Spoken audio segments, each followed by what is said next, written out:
Call the meeting of the Community High School District 128 to order.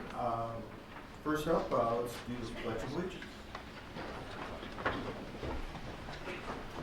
Allegiance to the flag of the United States of America and to the republic for which it stands, one nation, under God, indivisible, with liberty and justice for all. Okay, thank you. Can we have a roll call, please? Jim Batson. Here. Tabby Rudy. Here. Ihsa. Here. Kevin Huber. Scott Luce. Here. Aaron Lundstedt. Here. Casey Rudy. Here. Okay, thank you.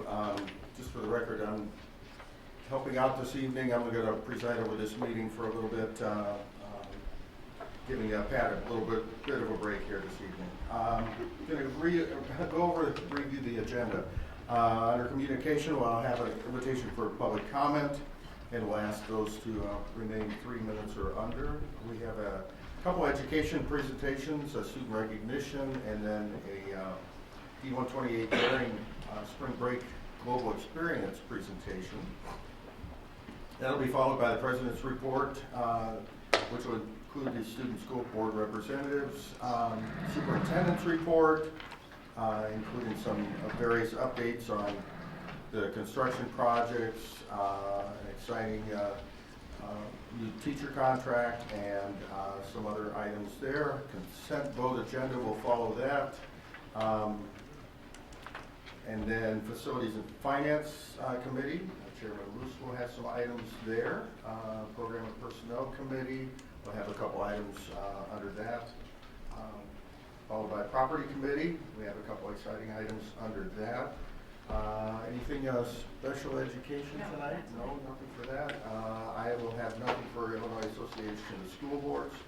At that point in time, we will go into executive session for a short period of time.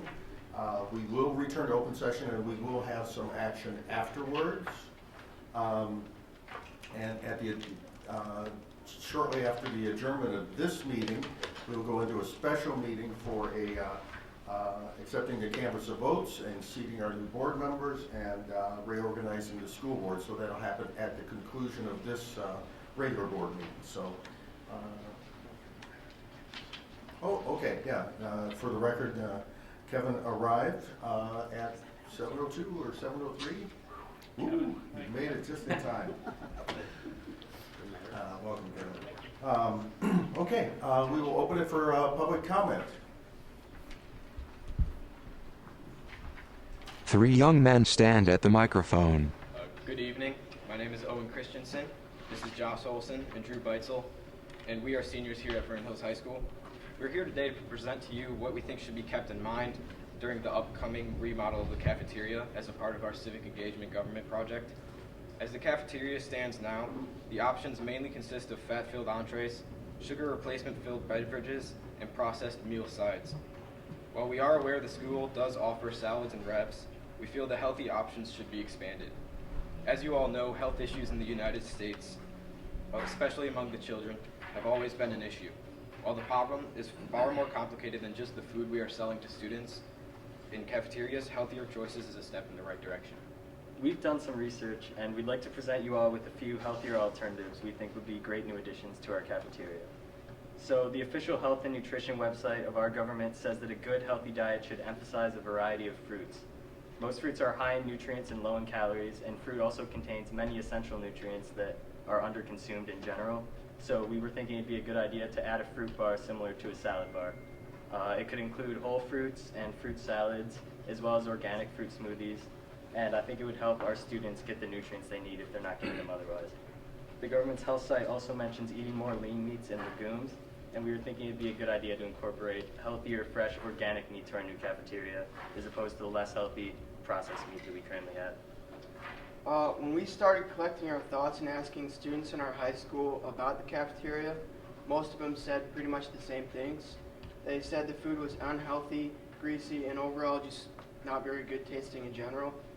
We also heard complaints about the diet sodas and drinks, and so we did some research and actually found out that diet sodas are actually, yes, they have less sugar, but overall they're actually worse for you.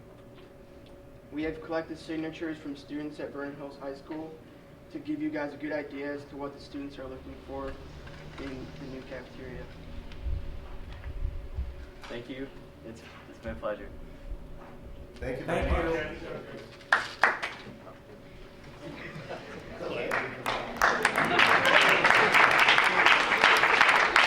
A woman steps to the microphone. Hi guys, Anna Dre, yes, returning Libertyville High School parent.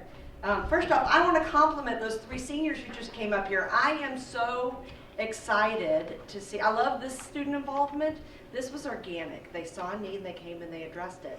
And I think they should be applauded and I think they should be commended. I love seeing their early involvement.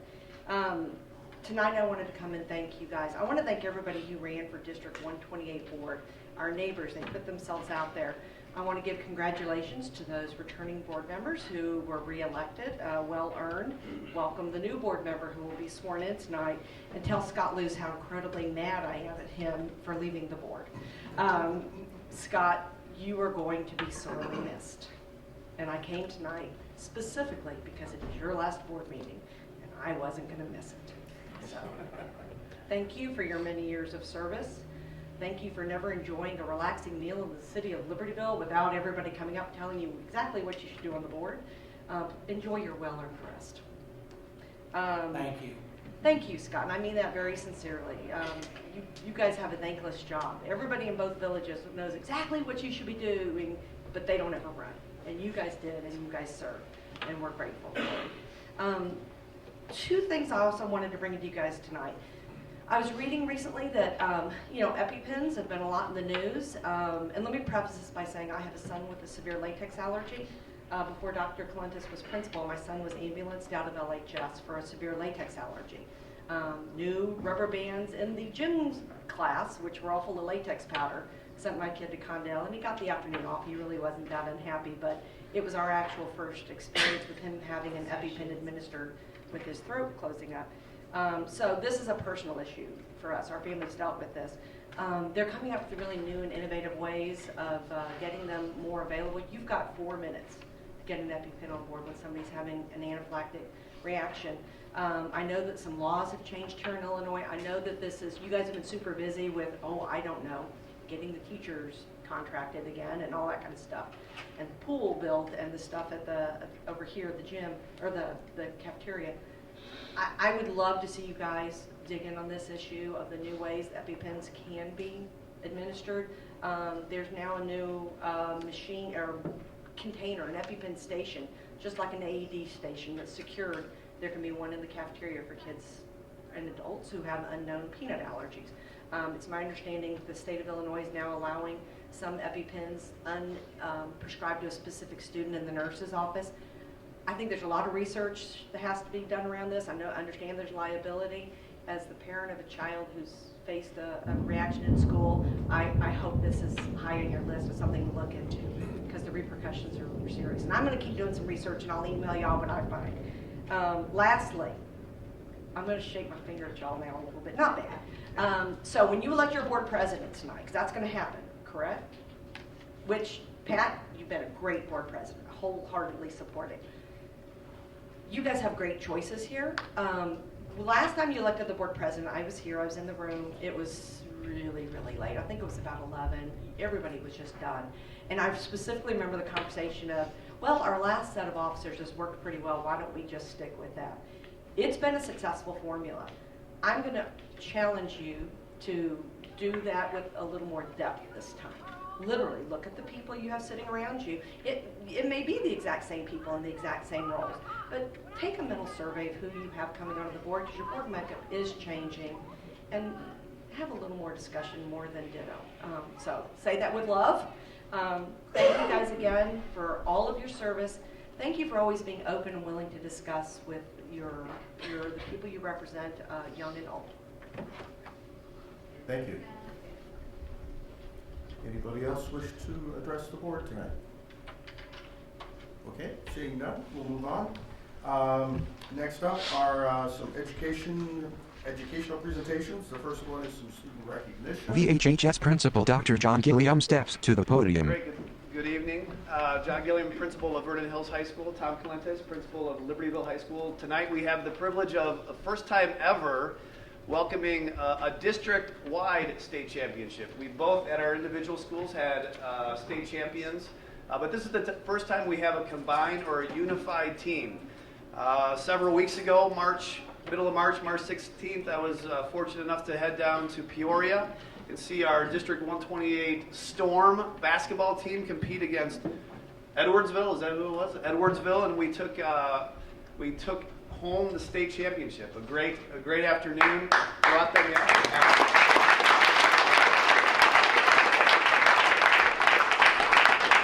We brought the team home here at Vernon Hills to sirens and fire trucks and police escorts from the highway.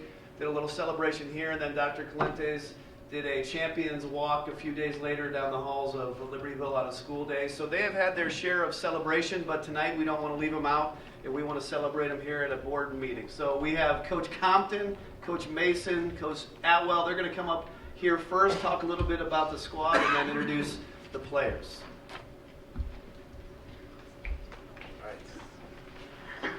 Coach Andy Compton steps to the microphone. All right, thanks for having us. I'm Andy Compton, in case you don't know. And this is awesome for you guys to have us up here. It was a thrilling day down in Peoria a month ago or so. Things keep going through your head about each shot and how everybody played and how they played together as a team. The game was thought to be won. We thought we had it in the third quarter because Nathan got really hot from three. And we thought we were pulling away, and all of a sudden it was a one-possession game with about a minute to go, and things got a little, dicey until Anna put it away with a nice shot from the side, thank goodness, so we all could relax. But it was great to be there. I got to actually watch a little more. I got to keep the scorebook because we brought in Colin, and of course Corey, my right-hand man, all these years. And Colin, first year here, bringing us to the state title, so no pressure for next year. All good. Right. So, good. Colin, Corey. Wonderful. Well, I'm going to talk about the players in just a moment, but I want to thank everyone's support. The kids were so great, but we had so many parents down there. Mr. McDonald drove down 2 days in a row, down and back. Dr. Gilliam came down for Saturday, said he wouldn't miss it. Deb Beagle was down there, so just felt a ton of support from our administration and the kids at Libertyville. I was invited to their sort of student parade, and the student body was awesome, giving high fives and cheering. So it really felt the D128 love for this great team. So just really an awesome experience, and super proud to be leading this group in such a great community. So we can introduce the players. Let's call them up here. We have a number of players here tonight and some not. So we'll recognize the players who are here. First we have Mitch Newman.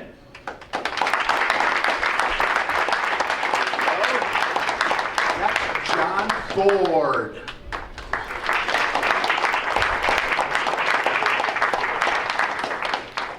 Ryan Schofield.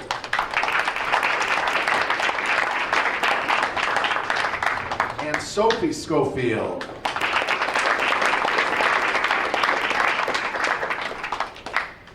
Alexa Donato.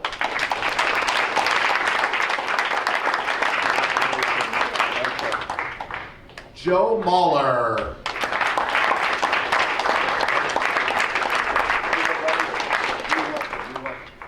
And Nathan Ferrara.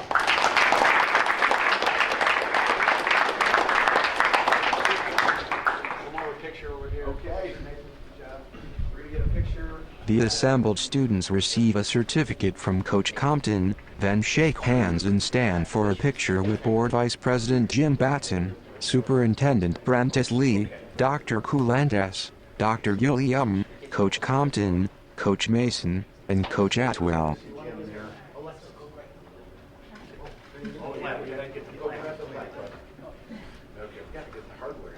We have plenty of time, so take as many pictures as you want, okay? We're not in any hurry. Nothing more important than this. Awesome. Oh, very nice. You hold that. Very cool. Yeah.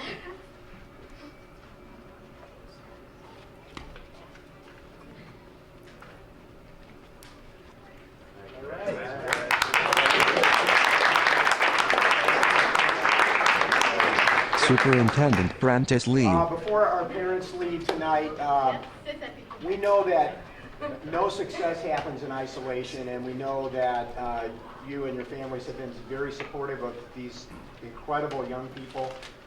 This is our favorite thing to do during the school year and at board meetings. So I would like any parents or family members that are here to please stand up, or staff members that supported these young people, and let us give you a round of applause.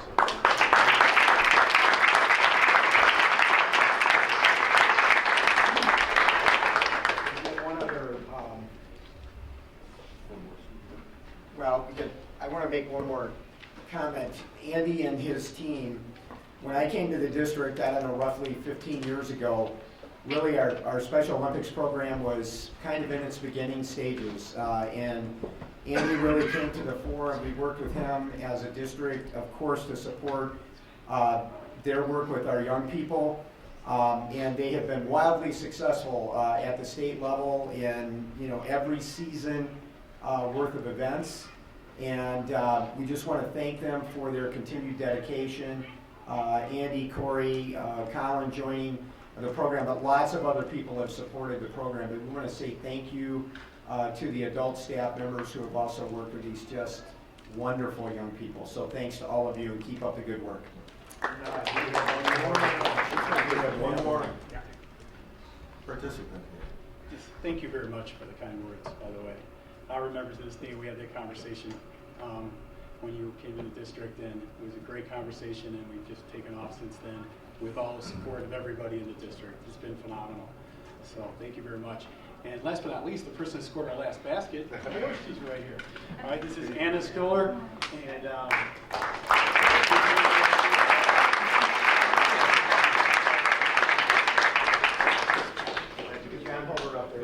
Here, we're going to get a picture. You get all this special attention now, right? The honor receives a certificate from Coach Compton, then shake hands and stand for a picture with Board Vice President Jim Batson, Superintendent Prentice Lee, Dr. Coulantes, Dr. Gilliam, Coach Compton, Coach Mason, and Coach Atwell.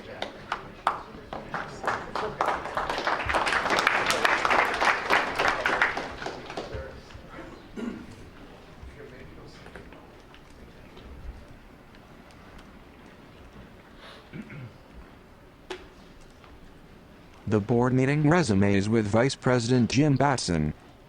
Okay, next up we have the D128 Daring Spring Break Global Experience presentation.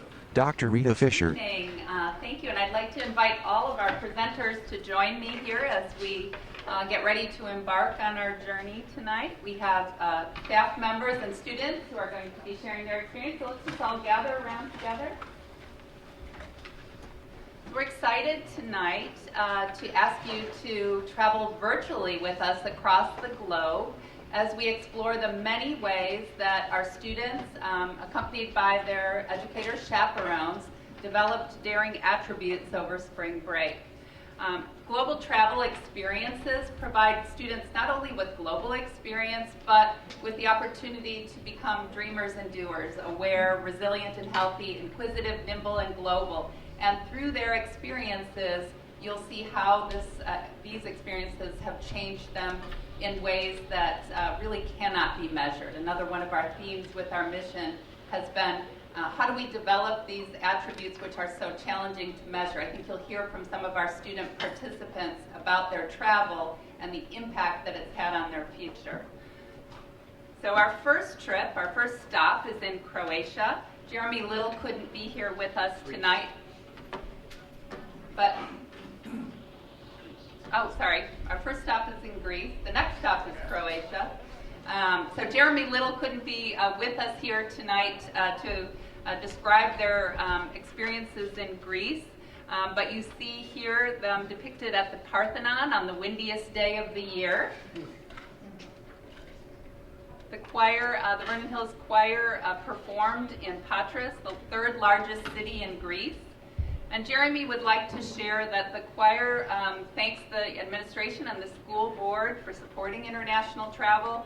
This year, they saw the Acropolis, ran in the stadium of the first Olympic Games, heard voices echo in the 15,000-seat Epidaurus Amphitheater, experienced the wonder of the Oracle at Delphi, and cruised the Aegean Sea on a 3-island tour. They performed for and interacted with over 500 Greek high school students and sang for audiences at a Greek music conservatory and at a church.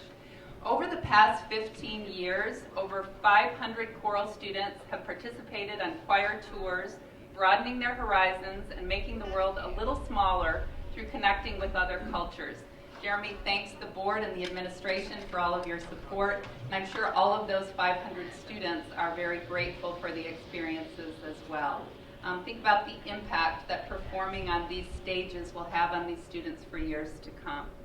Our next stop is Croatia, and this is the Libertyville High School choir and dance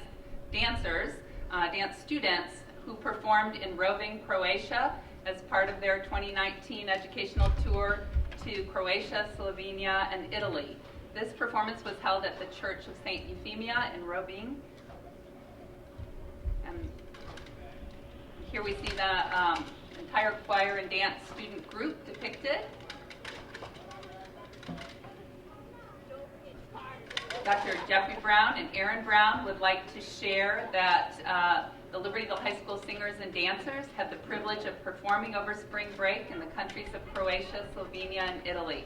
Their tour started in Zagreb, Croatia, where students toured the Old Town part of the city and performed for over 300 locals at the Basilica of the Sacred Heart of Jesus as part of a Sunday evening mass.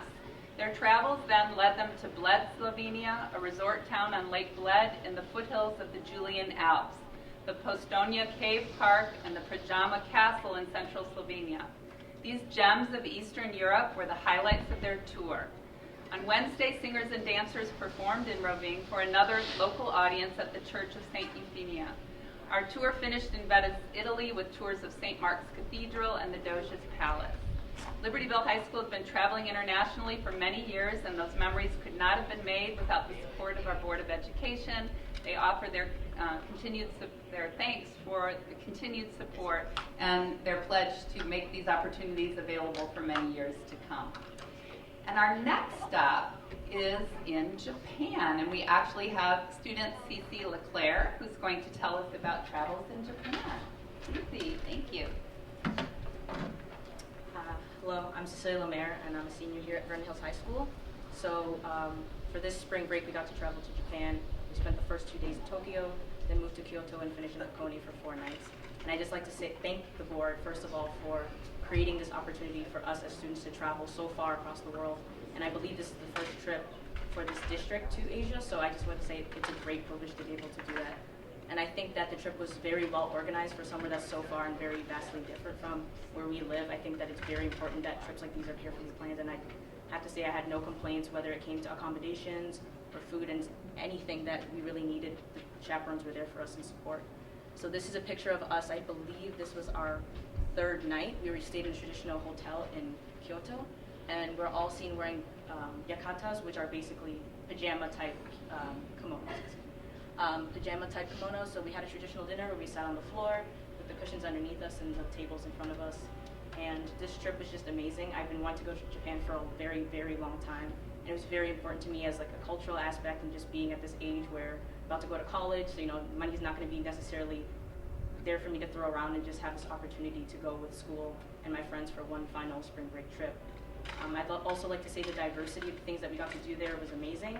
To see different cultural perspectives in terms of religion, we got to visit many shrines and temples to see that different type of religious aspect there was amazing. The variety of things that we got to do, shopping, eating, the freedom that we got there, it wasn't too willy-nilly where we didn't have any type of oversight, but it was good communication between us as students and chaperones to give us that mobility to move around and get to do the things we'd like to do there. So I just like to say that this trip was very, very life-changing, and I think it's a great idea that Vernon Hills and Libertyville and the district as a whole continues to travel to Asia and explore new places. Thank you.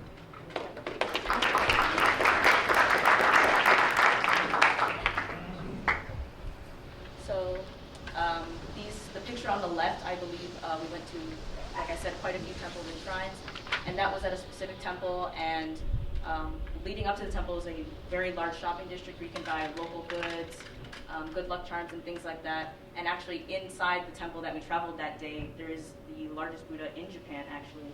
And there was tons of things for us to do as tourists and to learn from a different perspective. And the right picture is when we went to the Thousand Gates, which featured behind us is one of the gates. But they have the 1,000 orange gates to commemorate the gods and the spirits. So that's just a picture of us posed in front of there. And there's also features a deer park where you can pay to feed and interact with the deer. So I'd like to say again that it was an amazing trip. One more, I think. No, that was it. Yeah. Thank you for your time.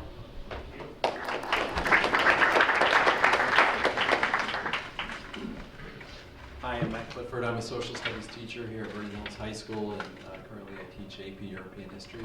For the last few years, I planned an educational tour that focuses heavily on our curriculum and our historical instruction, both in world history and European history. So this year we went to Paris, then we traveled to Normandy, Canterbury, and London.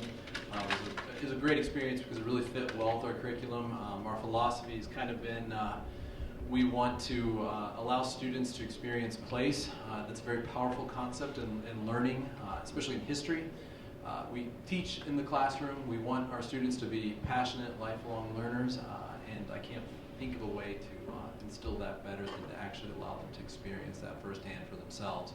That instills in them passion to continue their education throughout their life, and it's been one of the honors of my experience here to be able to do that for students. So we have a couple pictures up here of our travels of Paris and France. One to underscore this idea of getting to experience history rather than just seeing it was our ability to go into Notre Dame Cathedral about 3 weeks before the fire hit there. And so students were going through the hallways and running. They're like, oh my gosh, can you believe this happened? We were just there. And so that's the kind of a real life connection. It's one thing to learn it in class. It's another thing to have that experience that'll stay with them for the rest of their lives. Another of the really exciting things we were able to do was visit the Normandy region, including the Normandy beaches and the American Cemetery in Normandy.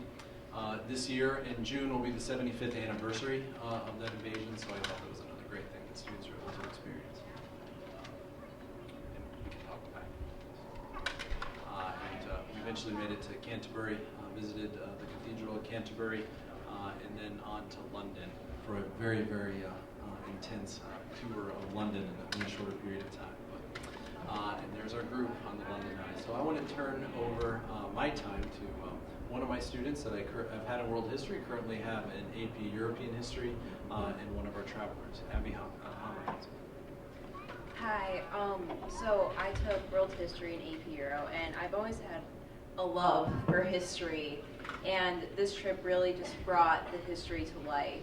I can't explain, learning it into the classroom doesn't do justice for the sites and the cathedrals and all the art and architecture, and getting to experience it really enhances the learning, and I think it brought a whole new love for AP Euro and all that curriculum, and definitely was life-changing and really made me want to pursue history and continue with it. Thank you so much.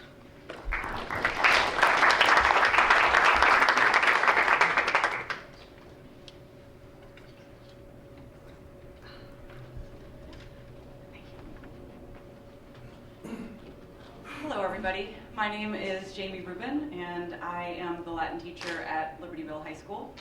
And I first want to start just by reiterating the thanks and appreciation that several other people have expressed already to the board for allowing teachers to provide these opportunities for the students. I don't know how many of you have actually been on the ground, as it were, during one of these educational tours, and I can tell you that it is an amazing thing to witness. Students, young people, as they go somewhere else for possibly the first time, and the amount of learning, the amount of they can express themselves in new ways, they see things differently. To watch that happening is something very special. So I want to tell you from somebody that's been on the ground several times, that never gets old. And you, by allowing these trips to run, are providing such unique and life-changing experiences. And I can assure you that that happens. So I have two of my students with me, so I'll just say a few words and then I'll introduce them. So the Latin classes, we went to Paris for a day and then spent the rest of our time in Italy. And this is a very important experience for Latin students, particularly because it is the only non-modern language taught at Libertyville High School, well actually in the whole district. So for us, we spend a lot of time in the classroom discussing concepts and things about a civilization that is long dead. So when these kids get to cap off their Latin studies by going to see the birthplace of all these concepts we talk about, it's almost like the world becomes their classroom. And I'll let them kind of talk a little bit more about what that felt like to them. So I'll say we too were just outside of Notre Dame right before all of the devastating things happened. So that was sort of a strange and unique experience. We were in Rome for the Colosseum. But we also traveled through Italy. We sort of traced the Italian civilization from its birth in the Eternal City of Rome all the way to the Renaissance in Florence, and later in the south of Italy, the beautiful island of Capri. So I will turn it over to Grace and Foster, who are both senior Latin students, to say a few more words. Bring it down. Yeah. Well, I'm Grace, and I've studied Latin for 4 years now, and sadly, my career is coming to an end. But this was a great way to finish it. This is my first time traveling outside of the country, and it was amazing. It went so fast, and it really made me appreciate just being present in the moment, because if I were to look on my phone or just do anything other than just enjoy the beautiful art, I would just miss it all, I feel like. And I mean, someone earlier said it the best, it's one thing to learn about it in the class for so many years, but actually seeing it is it's just amazing, honestly. And we actually snuck off from one of our tours in the Vatican, and we went to go see one of the statues that we had studied for about a week, and just seeing it in real life, you kind of feel what it felt like to be a Roman, and to see that and be like, wow, I see how that was propaganda, and I see how it would make people feel, and it was just such a great trip, and it definitely won't be my last time going back to Italy or Paris, so thank you so much.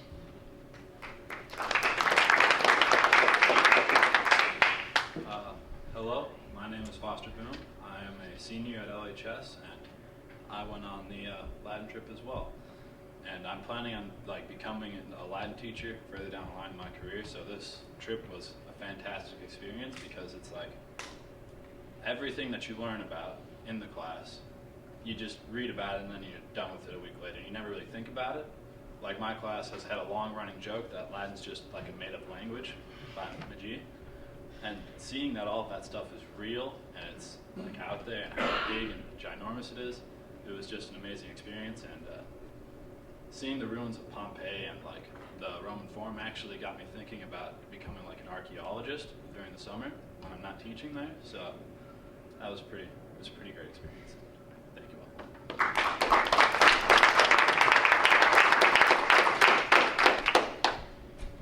Dr. Coolentest. All right, well, I get to close out, but I'm speaking on behalf of two just outstanding teachers, Matt Carnstead and Jeremy Marino, the LHS Orchestra teacher and band teachers. Jeremy and Matt planned the LHS Orchestra trip to Vietnam, and no joke, I literally was there as the roadie. I was just carrying music cases and making sure that no violin was left behind. So we went to Vietnam, Hanoi, Ha Long Bay, and Saigon, or Ho Chi Minh City. What I think is so important for you as a board to understand is that the teachers who organize these trips really work hard to actively connect the Daring mission to the travel. So this isn't just kids getting on buses, taking pictures, getting back on a bus, going to a restaurant. There is a tremendous amount of education that is happening during the experience. So just for the Vietnam trip, we talk about being a doer and saying we participate in change for the greater good. Our students brought a tremendous amount of books and education items, and they did a performance at a school for disabled children in Vietnam, and they donated all the books and all of the education items to that school. That literally the school did not have a tremendous amount of resources. Aware, we reflect frequently about who we are. We seek to understand experiences of others. Jeremy and Matt had the kids keeping journals on the trip. We were giving them prompts to think about and reflect different aspects of their journey. And then we were also connected to schools in Vietnam where we were meeting their students and learning about their experiences. How do you measure a student being resilient? One of the things we say is we challenge kids to take risks to deepen their experience and build their confidence. And going to a country like Vietnam, like Japan, like France and Italy, these experiences are risks for our students to step outside their comfort zone and experience the world through others. We're curious about the world's complicated past, present, and future. A lot of our focus in Vietnam was on that complicated past with communism, with the relationship with the United States, with the West, and how that was playing out today. We delve into complexity. We express ourselves in many modes. Here we have our musicians expressing themselves through music, which, as we know, is universal. And then, obviously, building relationships to understand others. This is in Ha Long Bay. This is a fishing village where people build their houses out of wood and plastic, and they basically live on the water. Most of them are squid fishermen and women, and that's how they survive. Our students went there, learned all about the history of the village, learned about the way that the village is under pressure because Ha Long Bay's become a UNESCO World Heritage Site, and there's pressure to move these people inland to other places. And there's international court cases filed. These people who have been sort of rejected historically from mainstream society and have created a living are now being once again challenged to move. So just within our trip, some of the learning opportunities, learning about communism and a communist government, the relationships with the United States, as the students talked about the connection to Asian culture and language, seeing a country that is founded on Buddhist and Confucian philosophies, not necessarily on Christian philosophies. Some of the ecological issues that developing nations faced in Hanoi, where all of the pollution was, everybody wearing masks because each day there's smog in the city. And then some of the interdisciplinary connections that our students are able to make among subjects. Lastly, I'll just leave you with this. I think the experience was so wonderfully captured by all of our participants, but it really is, you can't say it enough how powerful the learning experience was until you see, how am I doing it? I need to click on that. Francis is going to click on that. But if you'll indulge me for about 30 seconds, I'll just show you a glimpse of what our LHS orchestra students were doing. We played at the National Music Conservatory in Hanoi. It's like their Kennedy Center for the Performing Arts. And this is, you see the Vietnamese children, they're middle school age behind us. And then our orchestra students in front, Matt Harnstead conducting. And if I'm quiet, perhaps we'll actually hear it. Maybe not.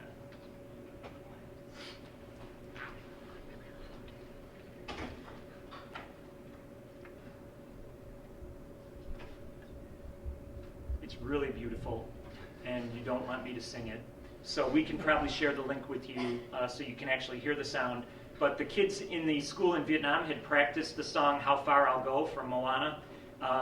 They had been practicing it. Our orchestra had been practicing it. We got them together at 3 o'clock in the afternoon. They practiced together for about an hour and a half, and then they created this performance in the evening. It was attended by approximately 500-600 people. So just a remarkable experience. With that, I'll turn it back to Rita. Dr. Rita Fisher. Thank you. I commend all of you for being here tonight. I thank our educators for arranging these experiences for our students, and I would like to know whether you have any questions for any of our chaperones or student participants before we conclude. Anyone have any questions or comments? Yeah, fantastic job. Just one comment. I thank all the teachers, chaperones. I know there's a lot of work that goes into these trips, and manage from months ahead of the trips and getting the students to participate and collecting the monies and all those things. There's so many things logistically, and then to in turn connect it pedagogically, if you will, to the daring mission and to the whole experience. I thank the students for participating in this. There's a lot of things you can do in your week off. And some people may choose to be on a beach in Florida somewhere or somewhere else. You took advantage of an opportunity. And your parents, I applaud your parents and your guardians for allowing you to do this as well, because this stuff isn't free. And hopefully this is something, to your point, you want to be a Latin teacher. You'll be able to carry these experiences with you forward. And I congratulate you for your participation. And I can see the passion that was involved in it. Please carry that forward. Thank you. It's such a great experience. From my own perspective, I had 3 kids that went through the 2 high schools, and all 3 of them had their passports while in high school. I didn't have mine until I was an adult. And the experience that this type of trip provides is just life-changing. And thank you for participating and for supporting all that work.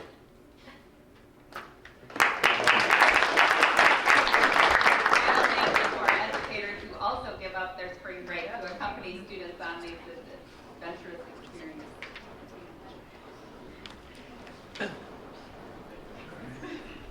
Okay, I look forward to that link.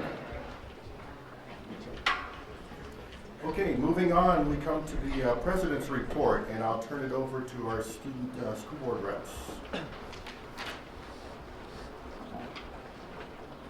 VHHS student Brandon Kim. So for going above and beyond and in and out of the classroom, Cougar Class Act recipients for this month of April were awarded to the following: Alexa Pomeranz, Lily Candosia, Natalia Palafox, Donnelly Black, Shia Neary, Jacob Gervis, Parker Engel-Keemer, Evan Zero, Aiden O'Flaherty, Carlos Aguilar, Alexander Nieves, Maxwell Gordon, and Leah Pellet. So congratulations to those students. And congrats to Katie Brennan and Sneha Akarati for receiving the Illinois Principals Association Award. The two students were recognized by Dr. Gilliam for outstanding student leadership in both their school and their community. 2 members of the VH2O Environmental Club, Sneha Akarati and Meera Singh, presented to the Vernon Hills Village Board regarding the VHHS composting pilot project. The project aims to generate interest in the community for composting and creating easier ways to do it within Vernon Hills. The ultimate goal is to provide central composting receptacles that could be collected in a similar manner that trash is collected. Sadly, the school has canceled its biannual trip to Uganda. Although multiple students were excited to travel to Uganda this summer, the current issues put them and faculty at risk. However, even in disappointment, they understand that student safety should come first. Students of Chicos and Chicas and their sponsor helped translate the Countryside Fire Protection District earlier this month. Firemen Tony, Ron, Bill, and Joel all installed fire detectors into multiple Spanish-speaking homes. The group then attended the change of command ceremony at the fire department. So 2 weeks ago, U.S. history students that qualified for the History Fair semi-regionals traveled to the Chicago History Museum to present their exhibits and documentaries. Students whose papers, documentaries, and websites qualified were all interviewed that day. Those who qualified were able to observe other qualifying projects and looked around the museum. So congratulations to those who qualified for the semi-regionals, and good luck to those who advanced to state. Congrats to girls badminton for taking 3rd at the Rolling Meadows doubles tournament earlier this month. Congrats to girls track for taking 1st at our annual Al Janulis meet. And congratulations to the Vernon Hills High School fall varsity athletic teams that qualified for the IHSA Team Academic Achievement Awards. And these teams achieved a cumulative GPA of 3.0 or higher during the season last semester. Girls and boys cross country, football, girls and boys golf, boys soccer, girls swimming and diving, and girls tennis, as well as girls volleyball. So recently, AP Portfolio sent their own artwork to Rohingya and Filipino orphans. The portraits created by VHHS students in the AP Portfolio class and Miss Allison Molly were delivered to the Rohingya children in Bangladesh and children in the Philippines, offering VHHS students the opportunity to enhance their understanding of other cultures and their interdependence of the world, and to show what an impact visual art can have on children's lives. VHFBLA saw a successful weekend at the FBLA State Leadership Conference earlier this April in Springfield. We saw 79 competitors performing in 46 different events, with over a third of these members qualifying to compete at nationals this coming summer. So congrats to FBLA for another great year at state. Congratulations to Teresa Dong, who was awarded the inaugural Amazon Future Engineer Award, one of 100 U.S. high school seniors to be its recipient. In addition to $10,000 scholarships that will be awarded each year to study computer science, she will also have the opportunity to intern at Amazon the summer before her sophomore year in college. Speaking with her, she's very excited about the opportunity and hopes that she can use it to better explore computer science in the near future. And to close, we would also like to talk about our student-led field trip to LHS and to add a few notable comments about our experiences shadowing their student board reps.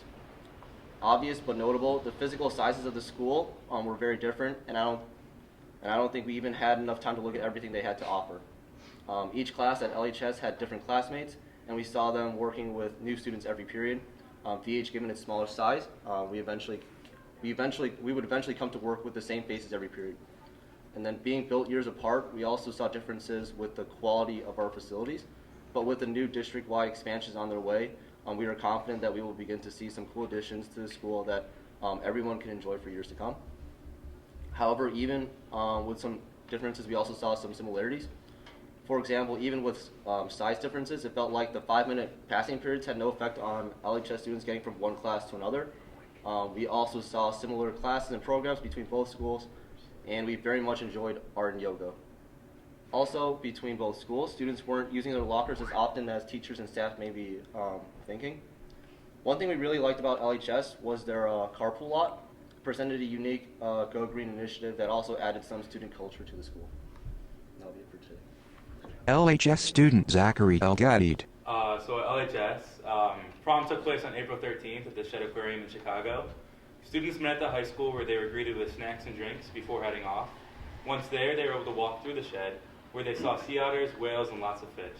The rest of the night consisted of eating dinner and dancing before leaving around 11. It was a ton of fun, and we want to thank everyone involved for making it an awesome night. Another wonderful group that helps make the prom season better for everyone is Interact, the community service club. They led the annual Glass Slipper Project again, collecting and donating gently used prom dresses for students who otherwise wouldn't be able to afford one. We want to give a huge thank you to them for being engaged with the community in this way. For sports, the boys gymnastics team won their first independent conference meet last Thursday. Matthew Richardson won 4 events at the meet, while Max Faber won the other 2. Richardson also won the all-around competition by a large margin. The team overall scored well above the other teams in the competition and have recently been ranked as #1 in state. The team hopes to continue this success in the coming weeks. For girls badminton, the girls badminton team has been dominating at their last 2 tournaments. The JV team has won all their tournaments so far, save for 1 against Stevenson, and the varsity team has won all but 2 tournaments against Stevenson and Lake Forest. We're so proud of how fast the team has grown, noting that it's just the 3rd year that the badminton team has been officially in place. They also have their student-teacher competition today, in which the team members partner up with a teacher of their choosing and have a little friendly competition against the other LHS pairs. It wasn't so friendly. Intense. The team has had a great season so far, and we want to recognize them for all their hard work. So Illinois State Representative Mary Edley Allen took a visit to LHS last Wednesday to speak with students from Mr. Duffy's government class, although anyone was welcome. She spoke about the daily life of a representative and how her term is going so far before fielding questions from interested students. And we want to thank Representative Allen for taking time out of her day and coming to meet with the students. So the juniors had a class meeting as another installation to the lecture series about how to plan for life after Libertyville, specifically college. The auditorium was packed, and even though it may have been a bit nerve-wracking to some students to think about their futures, it was overall received very well and with much gratitude to all the counselors and advisors who spoke. The resources the school provides in future planning are much appreciated. AP Environmental Science has recently had a series of exciting field trips where they went to a recycling plant, landfill, and sustainable neighborhood to see the real-world applications of what they are currently learning. They also toured Valent Biosciences, a biotechnology lab, where students had the opportunity to interact with scientists and experts of the field. It was a great chance to explore the world of biotechnology research. LHS student Catherine Corliss. And then we also have a few updates with the clubs. So we want to give a huge congratulations to the Science Olympiad team for placing 11th overall at state, where the 50 best students in Illinois competed in 23 events across all the scientific disciplines, ranging from chemistry to engineering. There were 10 top finishes. There are 10 top 10 finishes in individual events, and we have a long list of names. But we overall just want to give a huge thank you to all the people that placed, and all the hard work that the team has gone through, especially as their coaches in their final year here. They must be very proud for all the hard work that they've done. So as another update regarding the LHS Interact Club, they recently packed 23 environmentally friendly planting kits for first graders from various elementary schools across the area. The kits contained individual seeds for each student as well as biodegradable planting pots. The LHS students could also sign notes to their old teachers from each of those schools, which was a really sweet and heartwarming experience. So in the club, future business leaders of America, Catherine Hayvogel, Conrad Stefanski, Subathar Khannan, and Sophie Wettloffer all placed in their competitions, and the last three were on the same team and qualified to go to nationals. We're so proud of them and wish them good luck as they prepare for their next steps. So in the theater department, the fall musical Pippin was nominated for the Illinois High School Music Theater Awards for Best Ensemble, and Mrs. Brown was nominated for the Best Choreographer. Just recently, the theater department also had their freshman-sophomore production of Shipwrecked on April 5th and 6th. The story followed a plot set in 19th century England about the ideas of legacy and motivation. The cast and crew did an amazing job, and we want to give a huge congratulations to everybody who was involved. The LHS Theater Department is performing Bleacher Bums this Thursday through Saturday. The show takes place in the bleachers of Wrigley Field and involves a group of interesting Chicago Cubs fans watching a game. Tickets are being sold for students and adults all throughout this week. And regarding some music ensembles, the Wind and Jazz Ensembles traveled to Augustana College and the University of Iowa to perform over the weekend of April 6th and 7th.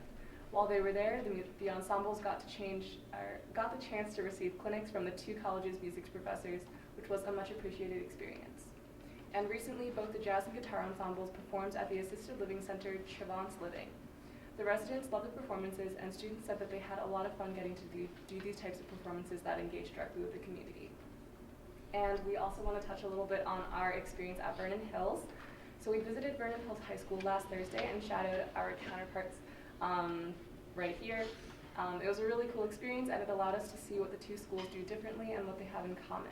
So one of the things that was most evident was that the daring values are shared between the two schools. And Zach will talk about some of the differences. Yeah, so some of the main differences we noticed were when you first walk in, there's that big open cafeteria space, which allowed for a lot more interaction, not only between students, but between students and faculty. So we really like that idea. They also don't integrate their gym classes by class. So at LHS, we have junior, senior PE, and I'm pretty sure at Vernon Hills they just have junior PE and then senior PE. So it's kind of interesting to see that. And then we also were able to see the differences in each of the individual classes we're taking. So we got to see the differences of how they're taught in Vernon Hills and LHS and the different projects that go along with it. So for calculus class, when we went, they're testing bridges that they built using crazy calculus stuff. And we don't have that project at LHS. We do something different, so it's kind of cool to see the differences just in the classes. And we also want to thank the student reps from Vernon Hills for hosting us and Dr. Gilliam. Okay, thank you. Great job. And now, turning it over for the superintendent's report and some more good news. Are you guys ready to? Yeah. like go home and do work? Yeah. I would say Tyler is probably especially ready because he spent the day interviewing replacements for student board reps for next year, and he's here tonight. So thank you for your commitment and for spending so much time making sure that the board has all the information from the student perspective that we need. Thanks. Yeah. It was an exciting process, and I think we'll be really great with the next set of board members. I think so too. Thanks. All right, job well done. Enjoy the evening. Thank you. Take care, guys. Okay, so to continue with some additional good news, beyond what the students reported, the Association of School Business Officials International has awarded Community High School District 128 with a Certificate of Excellence in Financial Reporting. The honor recognizes districts that have met the program's high standards for financial reporting and accountability. D128 earned the Certificate of Excellence for its comprehensive annual financial report, otherwise referred to as CAFR, for the fiscal year ending 2018. The D128 CAFR is compiled annually by Assistant Superintendent Dan Stanley's Administrative Assistant Rose DeSico and Assistant Superintendent Dan Stanley. So Dan, congratulations for keeping up that excellent work in District 128. Well done. Okay. Works by District 128 students were selected for the 2019 Student Perspectives Show. The Professional Photography Gallery received 700 images from over 220 artists from the Chicago area. Works by the following VHHS and LHS students were selected for inclusion in the selected exhibit.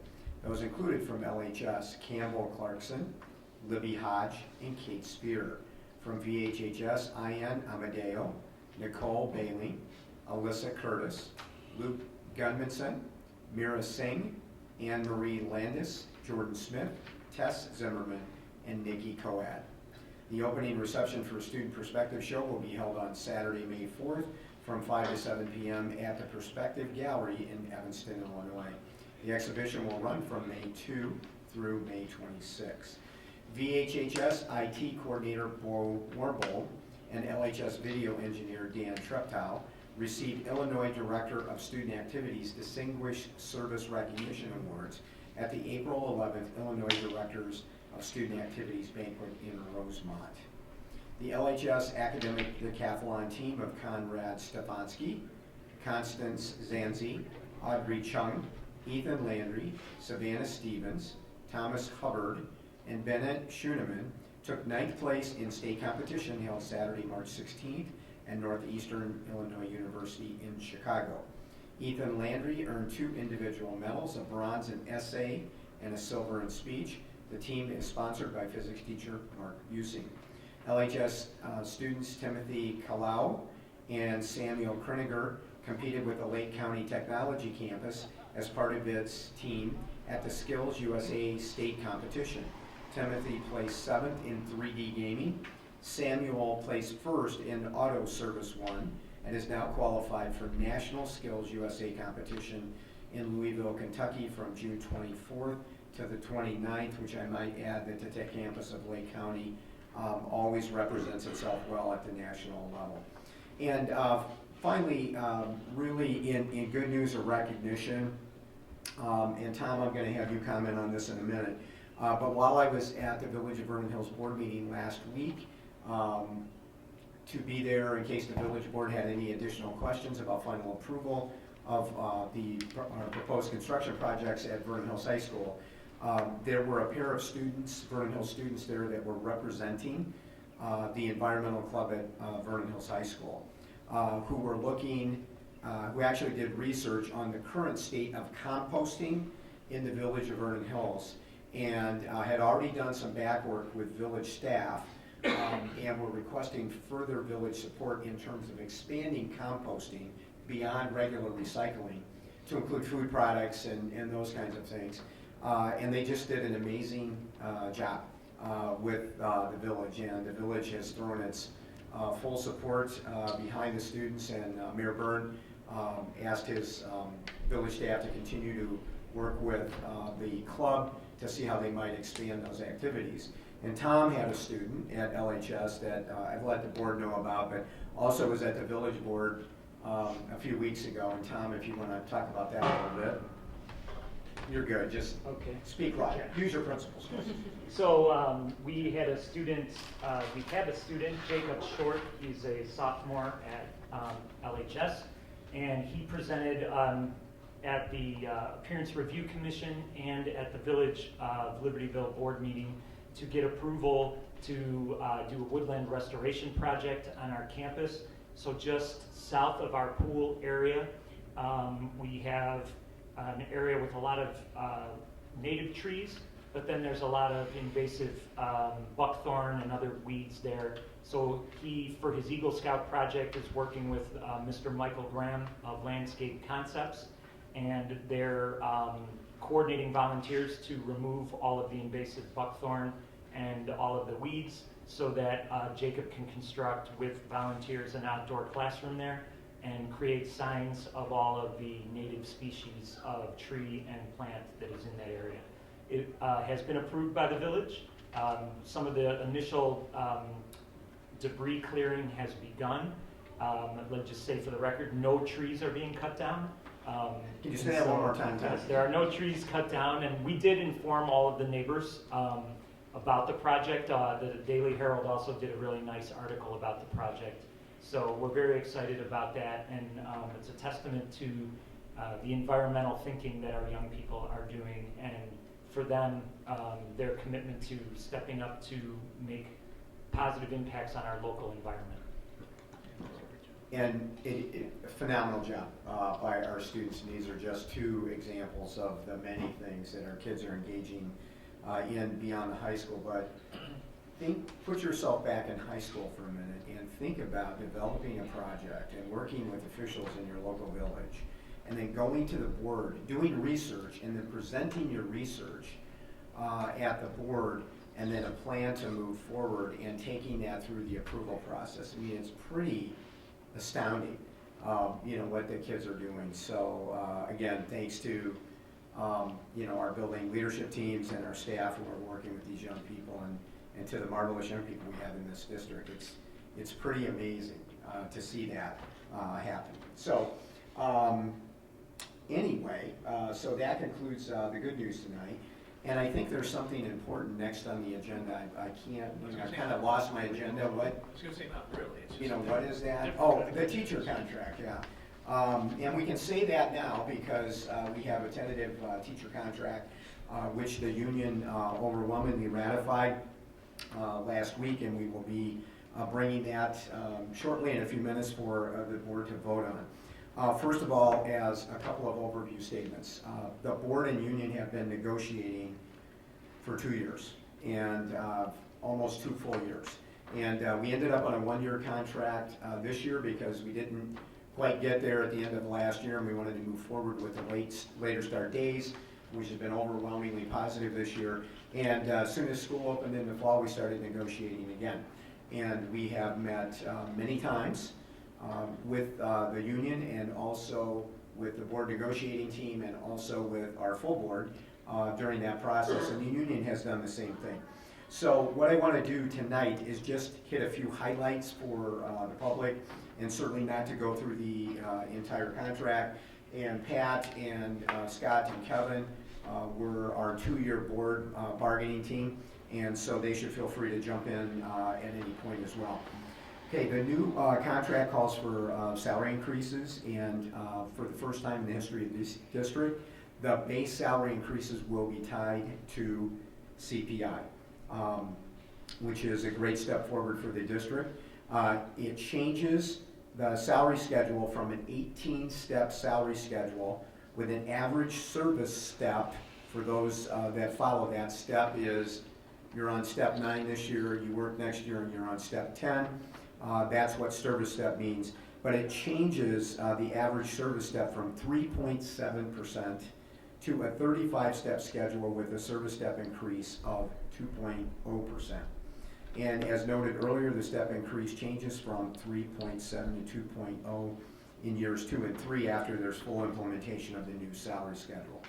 In year 1, the projected salary increase average will be 4.73. That's a CPI base plus the step of the current contract in year 1. In year 2, we'll be transitioning to the new salary schedule. The all-in or inclusive average will be 4.33%. That's CPI plus the new 2% step, plus placing teachers on the salary schedule. So when we move from the old salary schedule to the new salary schedule, we have to place teachers at the next step higher on the salary schedule. And then in year 3, although we don't know what CPI is going to be, we have established a floor and a ceiling of 1.5 and 2.5. But in the shorter run over the last few years, we've been right around 2%. So if we use that as our benchmark, if the CPI were 2%, then the overall average raise is 3.76, just 2% CPI base increase and a 2% step essentially. So those are the numbers. Now, interestingly, if you go back one additional year and you count this year that we negotiated for as part of those negotiations, so instead of a 3-year contract, you know, we're really looking over 4 years. The teachers took a soft freeze this year, or that's what we agreed to with them. Remember, the step was 3.7, so the average increase this year was 3.7. So if you tie that average increase in with this 3-year contract, you're looking at a 4-year average of about 4.04%. Now that's significant because the previous 4-year contract before this 1-year contract was right around 4.6%. So you can see that, you know, there's about a 0.5% decrease there. The CPI is a little higher. That decrease, you know, of course, becomes a little lower. Okay. What are some of the other significant things in this contract? The contract eliminates the 6% final 4-year pre-retirement salary increases. It adds instead 3% final 4-year pre-retirement salary increases. Note that it matches the new state pre-retirement salary increase caps. Teachers declaring retirement 7 years out prior to year 6, 5, 4, 3, 2, 1 will receive an additional 1.5% on top of their 3% longevity in years 6 and 5 prior to their 4 years of 3% raises in their final 4 years. Note, for declaring retirement earlier, the district will cap the last 4 years of total earnings at 3.3% to avoid substantial penalties to the state for exceeding the state mandated 3% caps. Those penalties are significant, and if a district incurs those penalties, that money is sent right to Springfield, okay, and it does not come back to the local district. The contract establishes for folks that are in that retirement run that they may receive up to a $1,500 total matching 403B each year, and that total $1,500 is inclusive of a 403B that I'm going to refer to in a few minutes, which is now available for all teachers. Again, retirees must present evidence of 403B contribution to receive the matching contribution. So for example, not to pick on you, Lisa, but if Lisa was a staff member and she did $1,000, she would have to provide Dan with evidence that she did her own contribution, and then the district would match that contribution. For post-retirement, it eliminates 20% of the base salary that was paid to teachers in post-retirement. It adds instead a $250 a month post-retirement health insurance reimbursement for up to 10 years. Note again, retirees must present the district with evidence of post-retirement health insurance payment to receive matching contribution. Now again, those things are critical to incenting our staff to let us know 7 years out that they're going to retire, so we have the ability to work with them to cap their salary so the district does not incur a penalty, okay? For all other staff members not in retirement, the contract adds a 403B match of $500 in year 1, $750 in year 2, and $1,000 in year 3. Note again that employees must present evidence of 403B contributions to receive those matching contributions. Medical insurance, our health insurance coverage plan will be changed from PPO 200 to PPO 300, 350. And in dental insurance, it increases dental board contribution from $21 a month to 90% single and 70% family. Note it is now the same as medical insurance coverage. And finally, tuition reimbursement increases tuition reimbursement from $2,000 to $2,500 in year 1, $2,750 in year 2, and $3,000 in year 3. And note again that employees must be approved for and complete approved coursework through Bryant's office to be able to receive that reimbursement. So all in all, just a couple of comments from the superintendent, who's sat in a number of negotiations in a number of districts over the years. Negotiations are not designed to be easy. And if we get through a contract and it's easy for the board or it's easy for the union, that means we don't have a good agreement. So we've worked very diligently with the union over the last couple of years to come up with an agreement that will serve the taxpayers and serve our teachers working with our kids, keep us positioned in the marketplace to attract and retain the best staff that we possibly can in this wonderful district.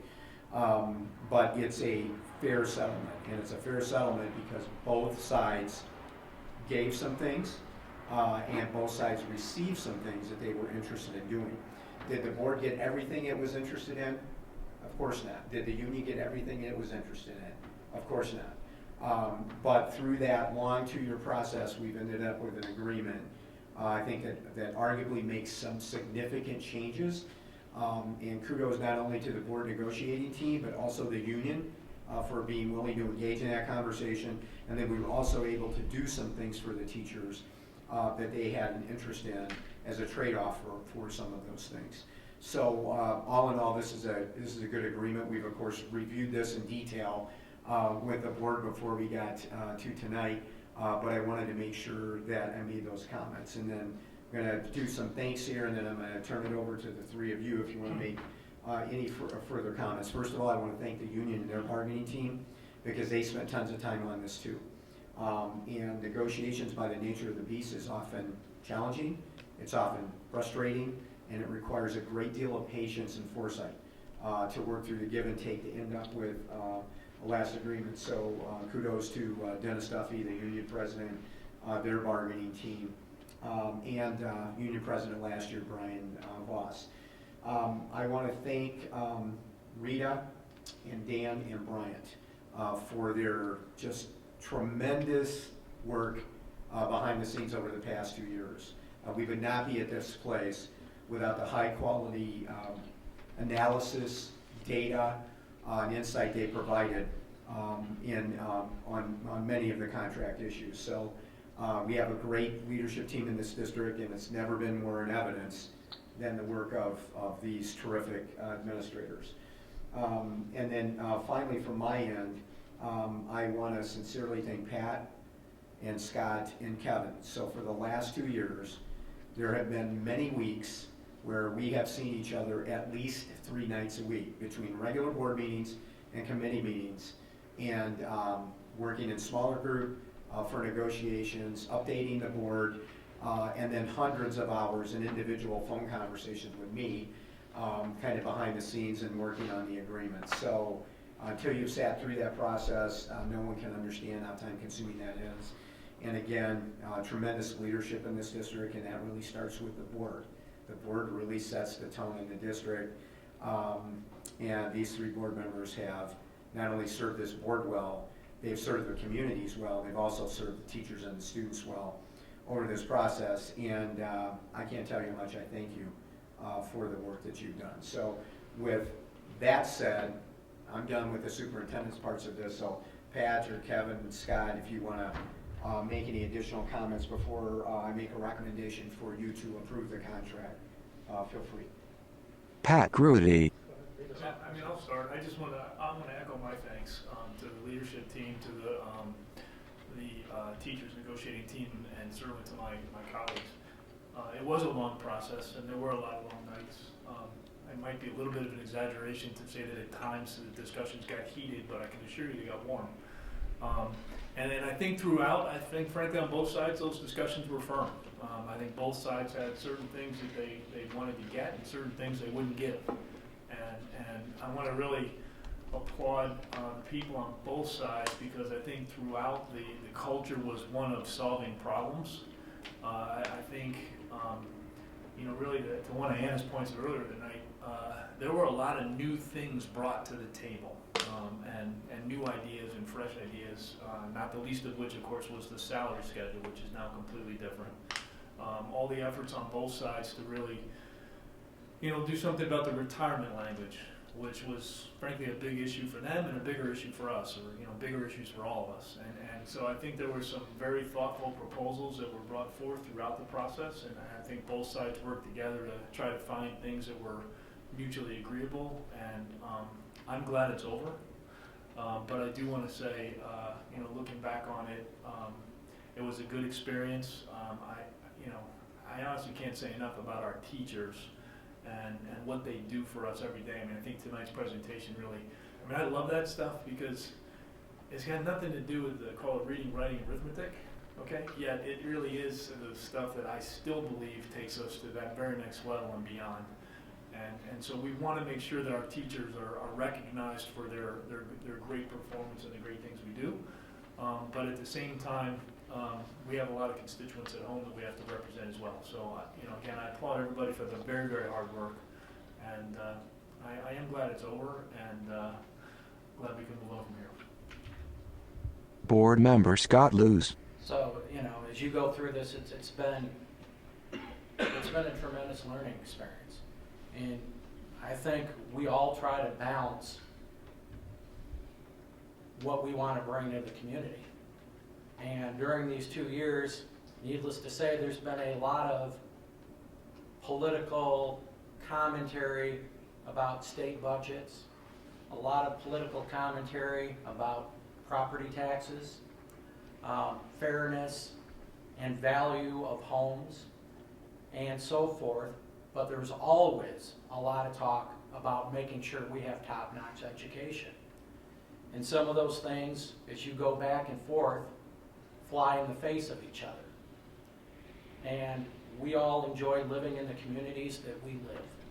And we are thrilled, and everyone on this board has had kids that either have gone or currently in these schools. And we live here because we love our schools. And the teachers and the administrators are what makes the schools excellent. So to your point of retention and retaining and bouncing in our ear, because I've heard Pat Grudy say it, I'll tell you what, nobody on this board likes the property taxes that we pay.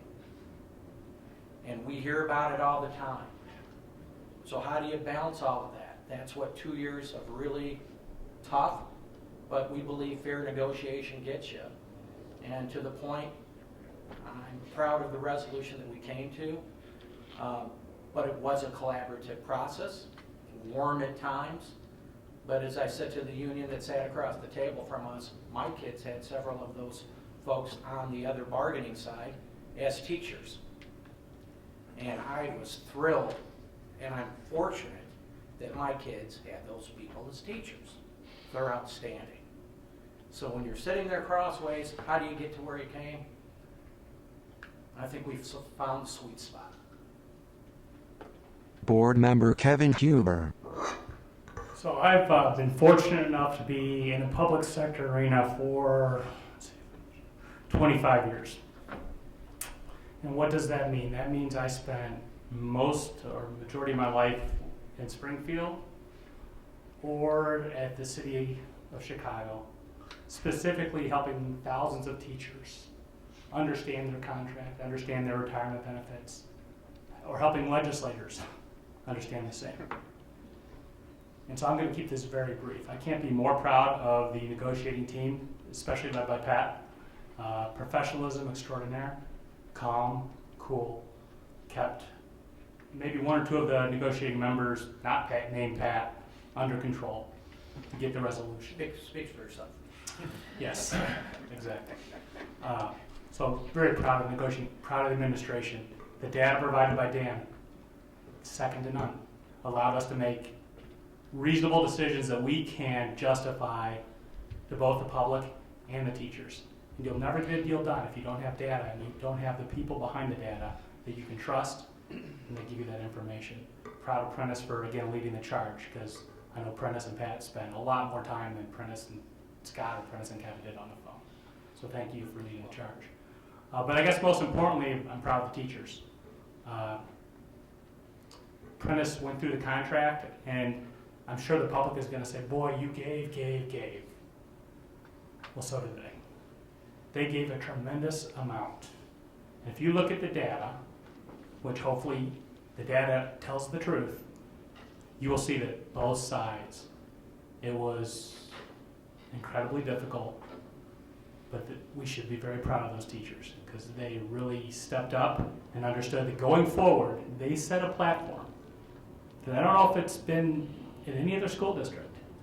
I can now go to my neighbor and explain exactly how teachers get compensated, exactly what the raise is, and I challenge any other school district to be able to do that. So I'm thrilled. I'll defend this contract, and let's get to it, Prentice. Okay. Any other comments from any of the other board members? You guys want to say anything? Let's vote. Okay, let's vote. All right, Mr. Vice President.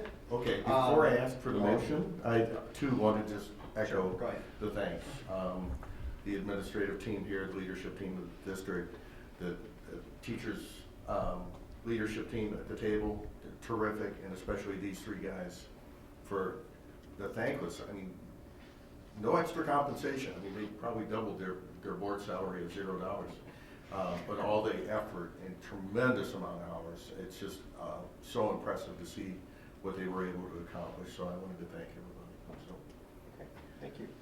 Okay, without further ado, Jim, the board negotiating team and the district administration recommend approval of the three-year teacher contract, which will start July 1, 2019 and run through June 30th, 2022. Okay. Can I have a motion and a second, please? So moved. Second. Okay. Any further comments, questions? Hearing none. Can we have a roll call, please? Batson. Aye. Rudy. Aye. Hessel. Aye. Huber. Aye. Luce. Aye. Lundstedt. Aye. Rudy. Aye. And that motion passes.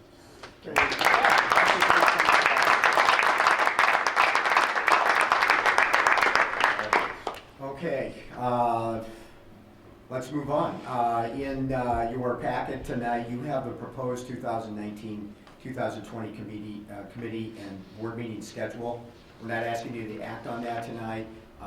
Once we reconfigure the board and we start again with meeting at our May committee meetings on Monday, May 13th, then we'll come back and look at that. But just a couple of anomalies on the contract that I will point out tonight.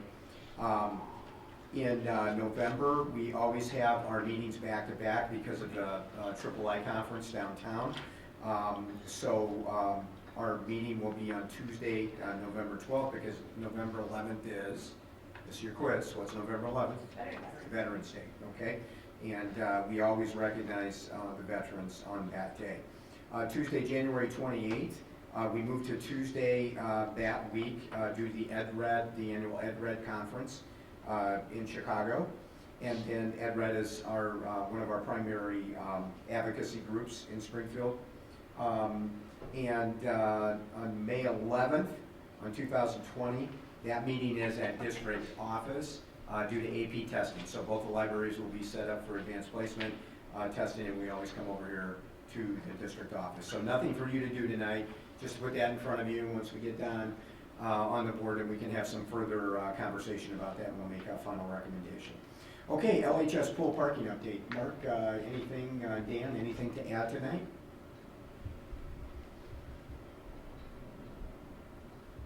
Good evening. A lot going on at the pool. We We have our weekly update that goes out that's posted on our website. One of the major things that you can see from the pictures is the pool has been tiled and they are finishing up on the grout work. We're also, all the supports for the concrete for the bleachers have been removed and we're building walls in the interior for the locker room spaces as well as coach's office. They're hanging all the mechanicals, running in electrical, putting plumbing in the walls in those areas. We expect to start floor tile work on the deck on the south side of the building. Last week, the bulkheads were craned into the building and set from side to side. And so then that space was left open for access to the building. That was the last thing to get in. The major lifts that were in the building and the bottom of the pool all been removed. And so we bricked up the outside. The cement block is up and they're doing they're waterproofing and on the outside of the cement block so we can put the brick veneer on. So a lot of exciting things going on. So the question Kevin would like to ask is on time and on budget? After 8 inches of snow last Sunday, how'd that do for us? We're still looking at the end of spring, which is what, June 20th? Our message is consistent, spring of 2019, which just goes till June 20? June 20th, at least. So one other question, and which I get questioned on all the time. Will the parking be completed? One, by the time the fall, which I know the answer, but I want to hear it. By the time the fall season starts, and number two, will the parking in the new spaces still be enough that every senior will be allowed to park on campus starting in the fall? Dr. Colentus. Yes to the first one. Meaning it will be done by the fall. Yes. Correct. Yes, and so we believe that with our carpool program and with the new spaces that we have, it's definitely our hope that every senior will get to park on campus. The one little caveat, remember, is that we will be doing construction next year on the old pool that will require between 30 to 35 spaces to be used for construction equipment and things. That'll be first semester, and then that construction is scheduled to be concluded at the end of first semester. We'll get those spots back. So we won't have all of the new spots in the fall.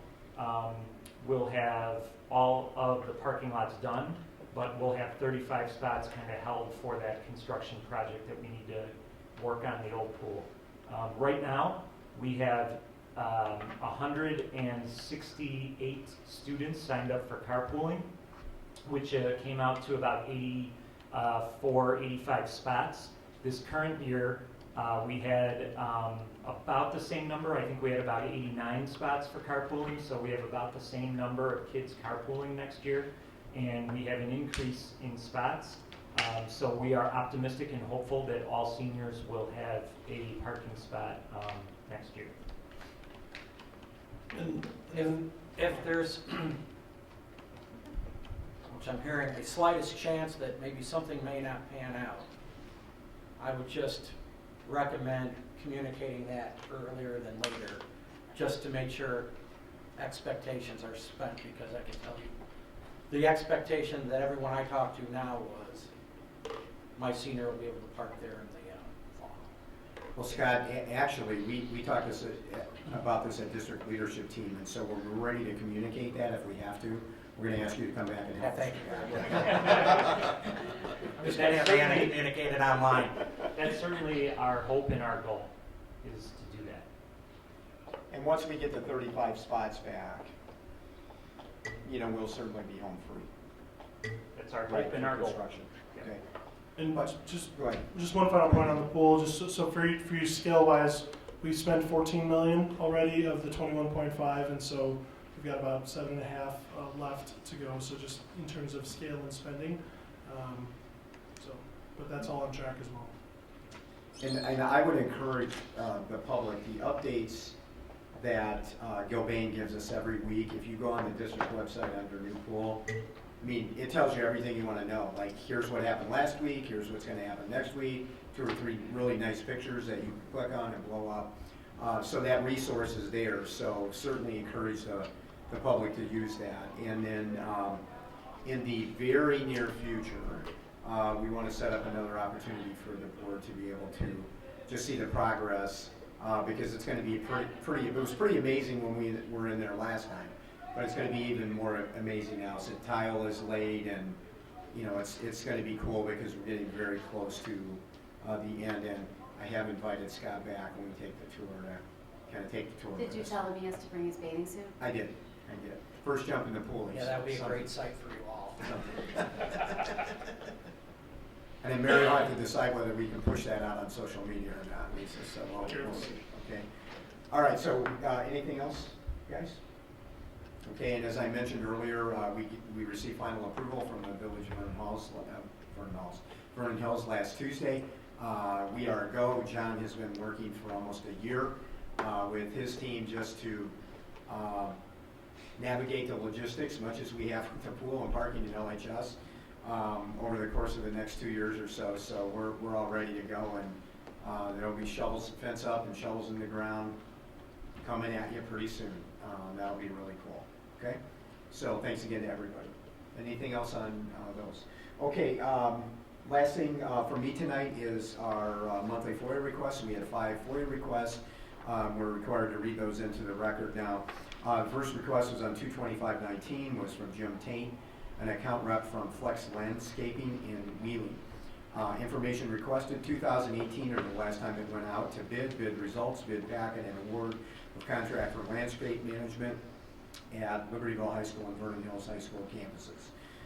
Dan did the follow-up on that and responded within the request date. He spent 2 hours doing that. On 2/26, Selena Garcia FOIA the following information. She was requesting to view the contract the district has for outsourced vendor custodial services in accordance to the Freedom of Information Act. Again, Dan did the follow-up, responded within the required time, and spent approximately 1 hour on that. On 2/26/19, Christopher Landfear from Del Tech requested the following information.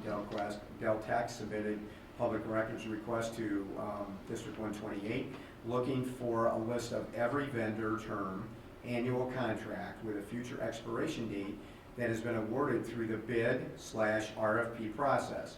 The information they are looking for is to be included in the list is as follows: title, description, expiration date, awarded vendor name, any additional details that are easy to include, examples, contract start date, contract renewal terms, pricing information. Please include information from 1/1/2017 to present. Dan handled that within the allotted time, spent approximately 1 hour on that. On 3/6/19 from Neil Goldman at True Green, requesting the bid tab sheet from the most recent bid for lawn maintenance for Libertyville and Vernon Hills High School. Dan responded to that within the time frame, spent roughly a half an hour on that. And finally, on 3/26/19, Olivia DeLoian, a researcher from NBC5, requested the following information. Please provide me with documents showing which school buildings in your district have a storm shelter that meets minimum requirements of ICC NSSA standard for design and construction of storm shelters, ICC-500, including the location of each shelter relative to its assigned school building. For those school buildings in Community High School District 128 that do not have a storm shelter that meets the requirements described above, please provide me with the document showing how and where the children in each of those school buildings are to be sheltered in case of a tornado emergency, including the location of each shelter relative to its assigned school building. Brian Kelly responded to that and within the allotted time, and he spent approximately 1 hour. And just to assure you, as you will remember back in your days of school, tornado awareness is a high priority in the state of Illinois, and we are required to practice those drills along with our first responders, you know, we take that in all due diligence. So, Jim, if there are no questions on the FOIAs, Kevin, yeah, go ahead.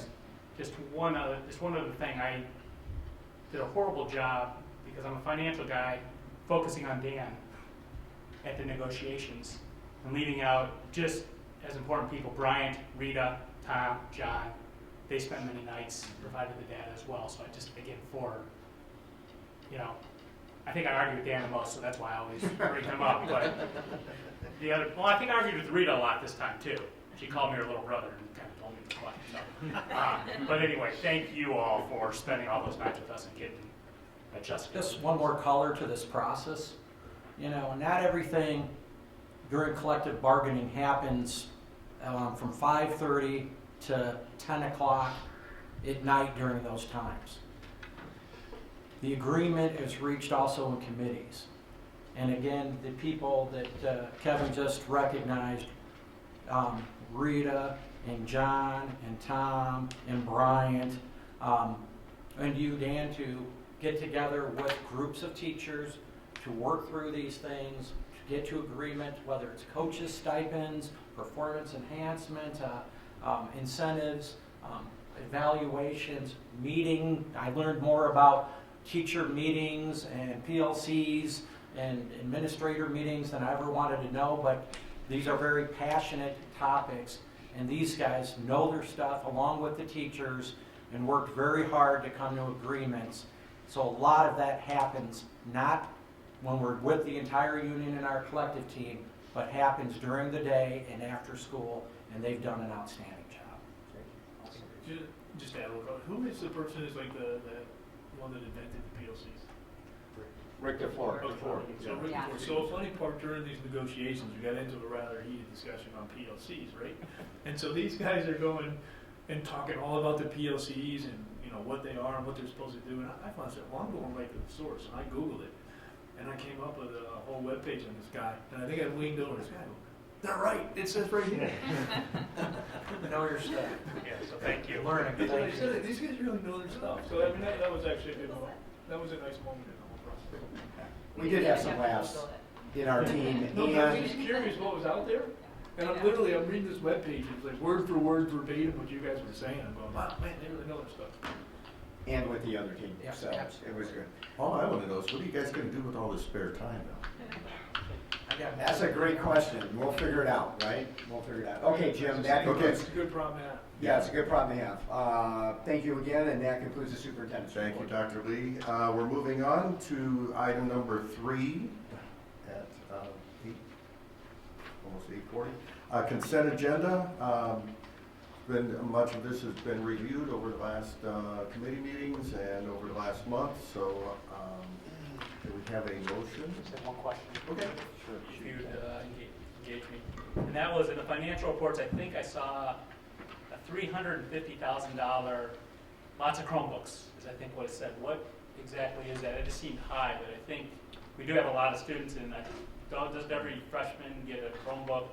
Right. So is that what that is, maybe? Yes. Okay, now exactly. Now we know why I yelled. He's a finance guy. Okay. It's an open-ended question. It's the order for the Chromebook needs for the next year. So $350,000 is a lot of money, and I get it. That's for about 1,100 Chromebooks ordered for next year. We're anticipating somewhere around 900 total freshmen between the two buildings, and so the 200 extras for we get move-ins that move in at the other junior, other levels that need one, and we'll have devices that fail at times, so they have to have a stock of spares to let students either replace or use while another one is getting worked on or something like that. So one thing that I think is important to note, and kudos really to Mick and his team, is the per device cost is about $100 less than it had been historically. So they took advantage of this sale with CDW and secured these units, and they're great units, really good quality. They really wanted to stick with this particular model of Chromebook. So yeah, that's what's for. And most of that cost is covered in fees, if I'm not mistaken. I know there's a fee component to offset part of the cost of the Chromebook. I think the majority of that's not. We get $220,000 of that back because each student pays $50 per year. Right. Yeah. Over the span of 4 years, yeah. They walk out with the depreciated value of the Chromebook about $200 over 4 years. So. Thank you. Good. Okay. All right. Any other questions on any items on the consent agenda? Okay, hearing none, can we have a motion? I move to approve the consent agenda as written. I second. Okay, any further questions? Roll call, please. Rudy. Aye. Hessel. Aye.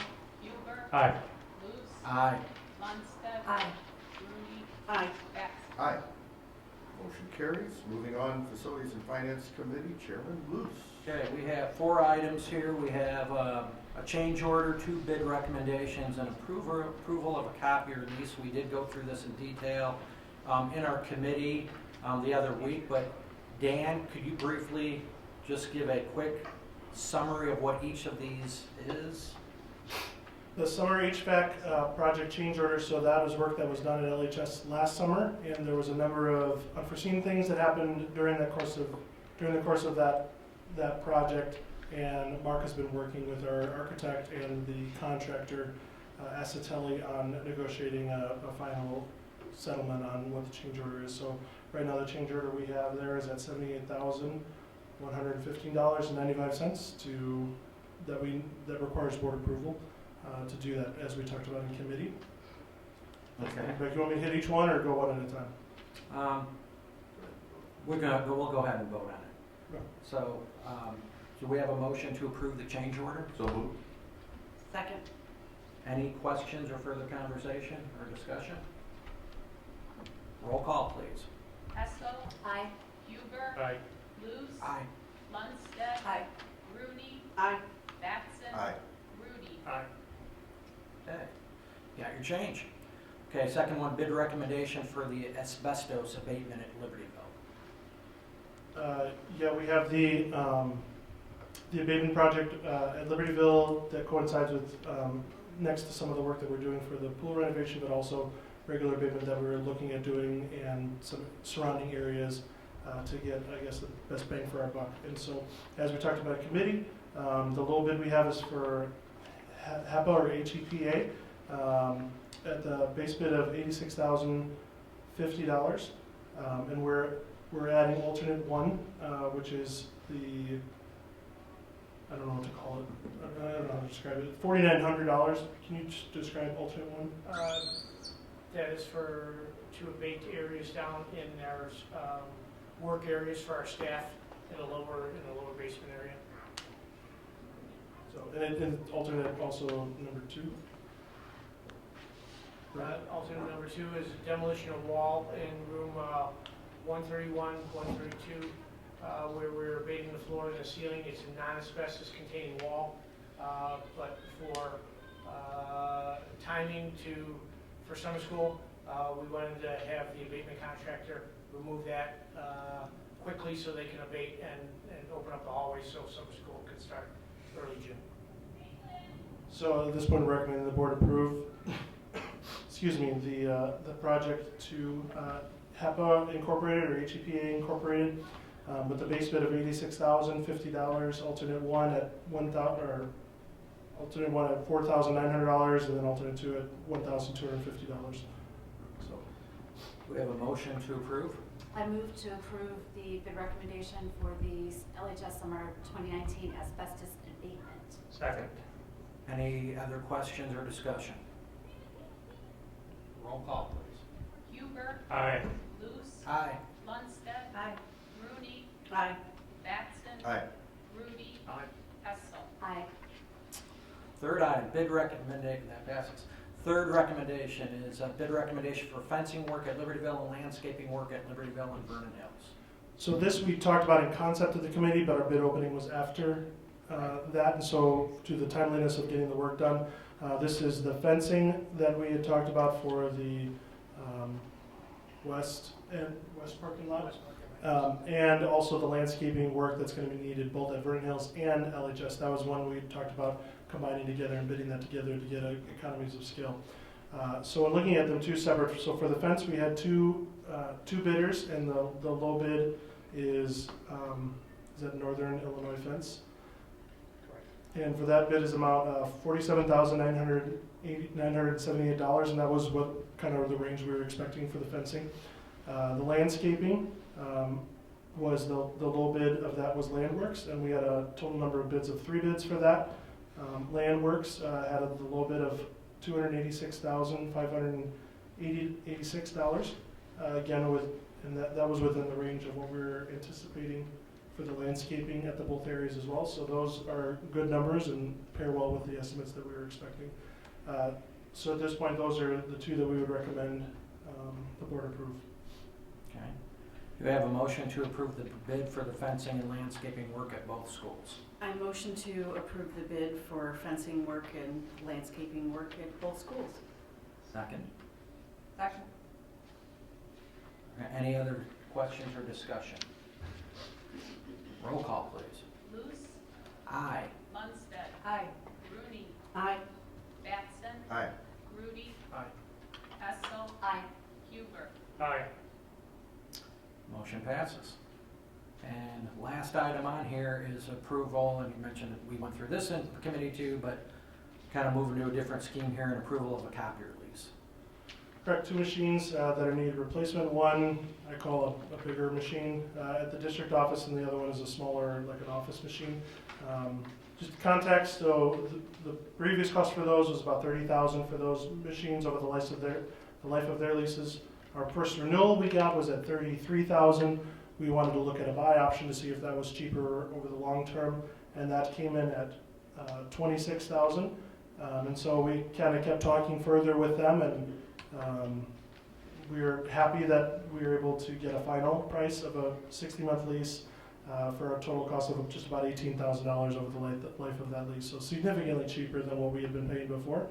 And Proven IT has been a great company to work with. Our IT department really likes them, and they have good service, which sometimes is not easy to get on copiers. So at this point, we would recommend the 60-month fair market value lease that we presented with Proven IT. Okay. Do we have a motion to approve the copier lease? I move that we approve the copier lease with Proven IT. Second? Second. All right. Any other questions or discussion? Roll call, please. Lundstedt. Aye. Rooney. Aye. Batson. Aye. Rudy. Aye. Hessel. Aye. Huber. Aye. Luce. Aye. Passes. Anything other for facilities and finance? All right, you're finished. Thank you, Chairman Roos. I guess I turn this over to myself for the Program and Personnel Committee. Two items on the agenda here. It's the 2019-2020 Ombudsman Program Agreement Renewal, again reviewed earlier. Can we have a motion to approve this? So move to approve the ombudsman, I can even never say it, ombudsman's program agreement renewal. Second. Any questions or comments? Okay, roll call please. Rooney. Aye. Batson. Aye. Rudy. Aye. Hessel. Aye. Huber. Aye. Luce. Aye. Lundstedt. Aye. Okay, motion passes. And then the second item is employment of employees. These were ones that weren't on the consent agenda. They came in later. Certified, we have a certified staff, education support personnel, and retirement, and some staff replacements in the education support personnel area. Do we have a motion? I motion to approve the employment of employees. A second? Okay, any questions or comments? No? Can we have a roll call, please? Batson. Aye. Rudy. Aye. Hessel. Aye. Huber. Aye. Luce. Aye. Lundstedt. Aye. Rooney. Aye. Motion passes, and if there's nothing under the other category, we'll move back in and turn it back over to the Property Committee. Chairman Luce. So just to, for the public, and to kind of frame this as succinctly as I can, everybody here knows that Libertyville High School is in a landlocked situation. That became abundantly clear as we worked to get the pool done and the old pool renovated, and we looked for parking and everything else. Unfortunately, there is very little room left on that campus because of floodplains. We got something called Butler Lake, and we can't build on that. And it's a beautiful campus, but it is what it is. The one thing that this board and this administration has always done is not look short-term, but looked at long-term needs of the district.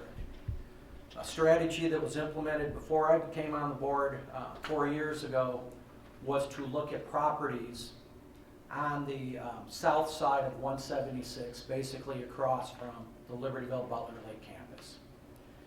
And a strategy was set in motion to start looking at that property and acquiring that property as it became available for future use. Even though we've made Brainerd a field and everything else, if you drive by Butterfield School, you will see the girls' LHS lacrosse team practicing at Butterfield School. You will see the boys' varsity, sophomores, or JV and freshman teams practicing lacrosse at Canterbury Park, where kids are driving themselves or getting shuttled to different sites. There is still a land issue. So it's been a really good strategy to say within proximity, because if you go to constituents and taxpayers, they love high school, but they want everything at least near that campus. So as part of that strategy, and we already started on the corner of Diamond and 176, that is where that field is, that is district property. And we've started to acquire properties on there. We came through a situation where we worked with one of the residents there on 2 separate properties. They're listed on the agenda, 911 West Park Avenue and 915 West Park Avenue. Those lots are owned by the same individual.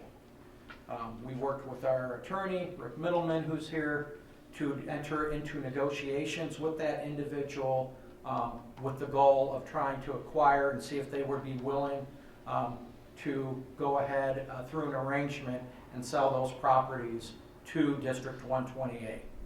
And the good news is we've negotiated that, and they have.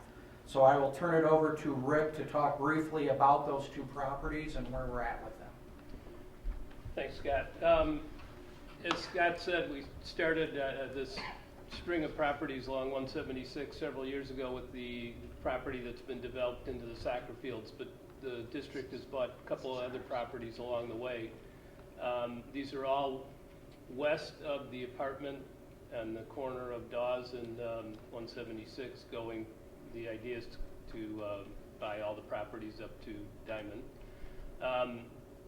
911 and 915 are just west of the apartment buildings, and the people that live there and own the properties want to stay, but on the other hand, they also want to sell. So we were fortunate to be able to negotiate a reasonable and I think very fair price and a good price for the district.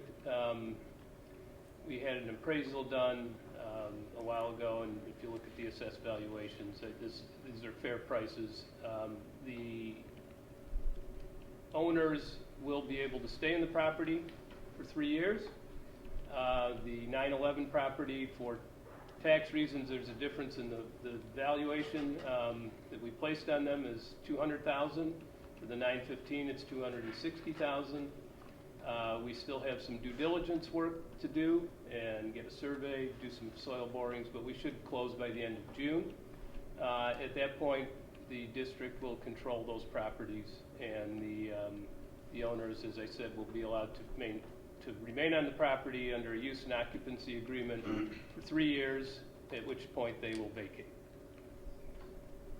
Scott, just a couple of additional things to overview. First of all, thanks to Rick for his diligence and patience in terms of working on these properties for us. But if you go from, once we purchased these 2 properties, so 911, 915, okay, there is another double lot that the district had bought before I came to the district and took the house down on that. And then there is another house which was owned by one of the Grahams, and we will be taking that house down and the garage most likely this summer, so we can flatten that property out. And then there will be one house remaining, which we sometimes refer to as the blue house. It's kind of a bluish color that's next to the tennis courts. Rick, over a couple of years, has, you know, talked with them, and at this point, they're not willing to sell, but we're. Be next to the, Next to the old nursery property, the soccer field, sorry.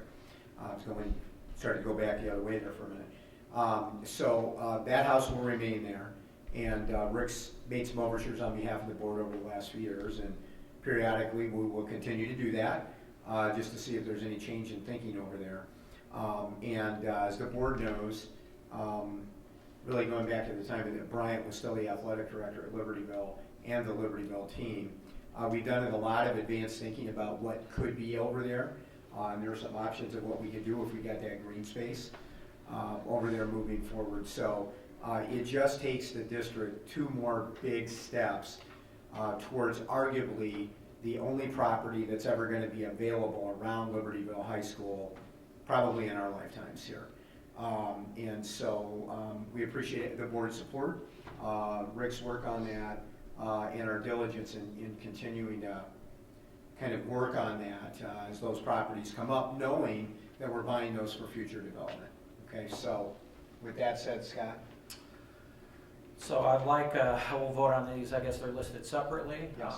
I would like to see if we have a motion to go ahead and approve upon closing the final payment per the agreement to purchase the property at lot 911 West Park Avenue in Libertyville. So moved. And second? Yeah, and the purchase price for 911 is? $200,000. $200,000, okay. So I would just say you're approving the contract, which incorporates a due diligence period. So if something should come up, for example, there were soil borings that showed that there was major contamination, which we don't think is going to happen. But if it did, we could back out of the contract or renegotiate the price. So maybe the correct way is to move forward with the process, Well, no, including all due diligence items of moving towards purchase of that property for $200,000. I would just move to approve the contract. And once the contract is in place, it has safeguards. It has those in the contract. Okay, so we're just approving The contract for 911. Yeah, and then 915. West Park Avenue. Yeah. So, I'm sorry, would you say it again? I would like to make a motion to approve the contract for the purchase of property at 911 West Park Avenue for $200,000.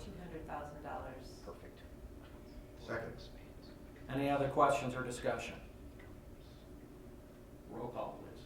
Rudy. Aye. Hessel. Aye. Huber. Aye. Luce. Aye. Lundstedt. Aye. Rooney. Aye. Batson. Aye. Okay, that passes. Second one, I'm not going to spend a lot of time. Similarly, I'm looking for a motion to approve the contract for the purchase of the property at 915 West Park Avenue in Libertyville, and that amount is $260,000. $260,000. I move to approve to purchase the contract, to approve the contract to purchase the property at 915 West Park Avenue in Libertyville. Second. Any other questions or discussion? Roll call. Hessel. Aye. Huber. Aye. Luce. Aye. Lundstedt. Aye. Rooney. Aye. Batson. Aye. Rudy. Aye. That's it. Okay, moving on. Yeah, it's a Gigantic. huge step forward. Congratulations on getting that done. Yeah, thanks, Rick. For your work on that. Nothing from Special Ed District of Lake County, nothing from Illinois Association of School Boards, so we have a motion to go into, we're going to be going into executive session for discussing employment of specific employees, 5 ILCS 120/2C1. I motion to go into executive session. Second. Roll call. Huber. Aye. Luce. Aye. Lundstedt. Aye. Rooney. Aye. Batson. Aye. Rudy. Hessel. Aye. And to reiterate, we will be taking some action after this, so we'll be back. We shouldn't be too long, hopefully. We are back in open session, so We need to vote to reconvene. please need to do that again. So return to open session. And Now, In case Okay, he said- now we need a roll call. Now, Now we need a roll call. Batson. Aye. Rudy. Hessel. Aye. Huber. Aye. Luce. Aye. Munstead. Aye. Rudy. Aye. And that was to return to open session, so now we're back in open session, and we have our next item on the agenda is the proposed non-teacher salary and benefits compensation. Thank you, Jim. Oh, go ahead. You were motioning. Go ahead. Oh, I'll make a recommendation and then you can motion just so the public knows what that is. So now that we've finished the teacher contract, we've got a number of other folks that work for the district who are not part of the teacher's contract, and every time we sell a teacher's contract, we go through this process.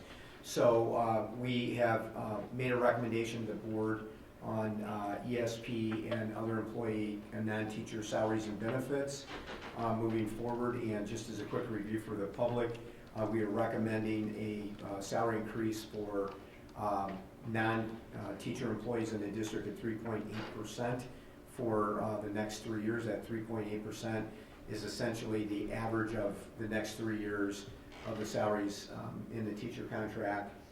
Moving forward, in insurance benefits, we're recommending 60% family insurance coverage for medical and dental insurance. Again, that's a close mirror dollars-wise to what we're doing with the teachers. And finally, again, to mirror what we have in the teacher's contract, is to give our non-teacher employees the opportunity to do a 403B match at the same levels as in the teacher contract, tiered over the 3 years. So having said that, and having reviewed that with the board, our recommendation is to approve those pieces for compensation and benefit pieces for our non-teacher employees of the district. Can we have a motion? I motion to approve the proposed non-teacher salary and benefits compensation as discussed. I second. Okay, any further comments or questions? Okay, roll call, please. Munstead. Aye. Rooney. Aye. Batson. Aye. Rudy. Aye. Hessel. Excuse me, aye. Huber. Aye. Luce. Aye. Okay, motion passes. Okay, Jim, so we have one last thing before we actually Yes, we do. kind of close this meeting, go to the special meeting, and Scott needs to stick around for a little bit longer at the beginning of the special meeting before the current board puts itself to rest and we bring the new board on and do all the things that we need to do to move forward with the new board. We have a board member who is retiring from board service tonight, and we want to take a few minutes tonight to celebrate that individual and thank that individual. And I think he probably has a few things, knowing Scott, he's probably got a few things he wants to say too. But before we do that, before we do any of that, we have two things. One, we have a plaque for us to present Scott, which we're going to do in just a minute. And we also have a really cool cake. So part of what we're going to do, those of us that remain here tonight, we're going to cut the cake, get a piece of cake, we're going to sit down, and then we're going to say our thanks to Scott, and then give Scott a chance to talk, and then we're going to close the meeting out. So with that said, Scott, let's do your plaque first. Jim, why don't you stand up too, since we're all... Scott, why don't you come up here for a minute? Mary, where do you want us to stand, like? Stuart, this is a good angle? That's good. Okay, Scott, on behalf of your fellow board members and the district and building leadership teams and the teachers and support staff at District 128, we'd like to present you this plaque. It says, for your service to the Community High School District Board of Education, Scott Luce, Board of Education member, 2015 through 2019, although I know it feels like a lot more than 4 years, Scott.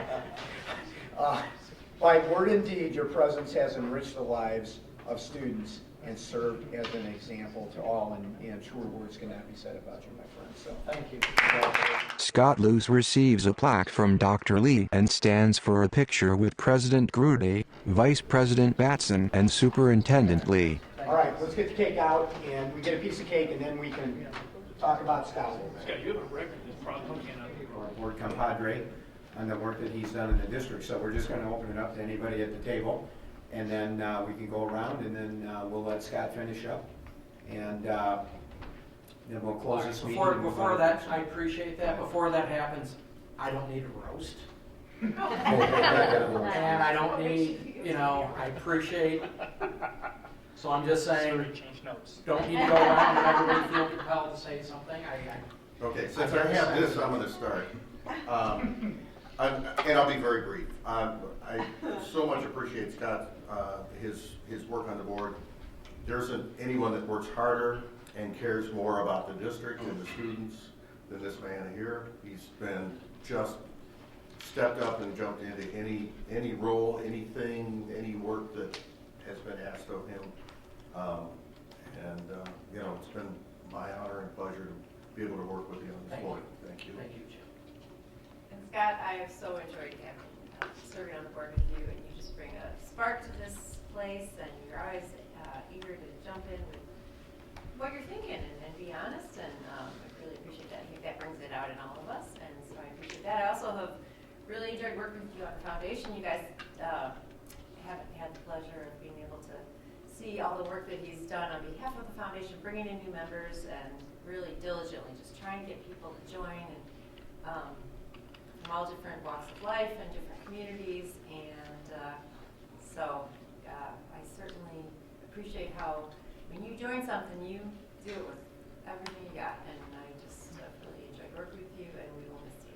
Thank you very much. I have a feeling this isn't the last we'll see of Scott Bruce. I hope not.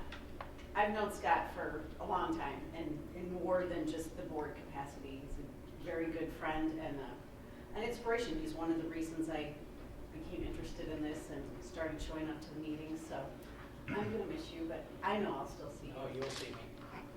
Thank you, Casey. And Scott, you know how much I value your contributions over the last 4 years, so I will definitely miss you. I especially appreciate, and there's a lot of things I've appreciated about what you brought, but especially your linkage to the Libertyville community has been very helpful as we've gotten into a lot of discussions. I mean, I can think of the pool project in particular where, you would make sure we brought in the right resources and had the right discussions. And I always valued how you were so well connected in the Libertyville community and how much, that has helped us as a board to get the kind of input we want from the community. So your network will be sorely missed. I know it's also well represented by some of the other board members, which I appreciate as well. But I know I've relied on you a lot. We've had a lot of conversations, and I really appreciate you being not only a great board member, but a great friend. And I know I'll see you again as well. Absolutely. If I could, as my finance chair, this is my 11 years I've been doing this job with many different boards and many different board members in that time. And I know that I've probably known you maybe the least amount of time here. This is my second year here. And you are absolutely one of the elite board members I've ever seen. And I appreciate how inquisitive you are. You're always pushing us into better ways. Even the example like the diving board, the 3-meter diving board would not be there without you, right? So that's just a small example. Just so I can jump off. There you go. You push us in so many ways. And so my favorite moments are moments that are not, they're moments that no one will ever know that you were involved, and things that you're able to do behind the scenes. That it's not videotaped, it's not at a public meeting. These are in closed-door meetings, or they're separate, and it's seeing you work and how you in a completely legal way. Oh yeah, absolutely. But the calculations and negotiations, just how you're able to bring things together is amazing. And so I really appreciate how you pushed us and brought us together. Certainly. Thank you so much, Dan. All right, Scott and I met several years ago on the foundation, and I knew of Scott, but I didn't really know him before that. And I will tell you, he's been one of the go-to folks on the foundation, which has been a priority of ours since its start, and a priority of mine since it started as a superintendent. And Scott was amazing to work with on the foundation, and I was ecstatic when several of us talked to him about the possibility of running for the board.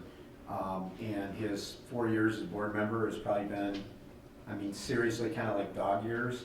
I mean, it's been like 12 years because that's the level of work that we've gotten out of him. I mean, the guy has been, he's been amazing.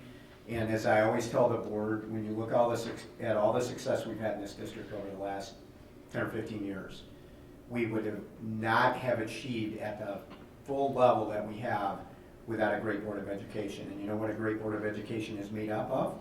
Great Board of Education members, right? And you gotta have great Board of Education members for us to maximize the work that we do with students in this district. And we've been really blessed here. And Scott has been one of those people, as well as all of you sitting at the table, and your predecessors that have really blessed us on the school board. And he's all of that.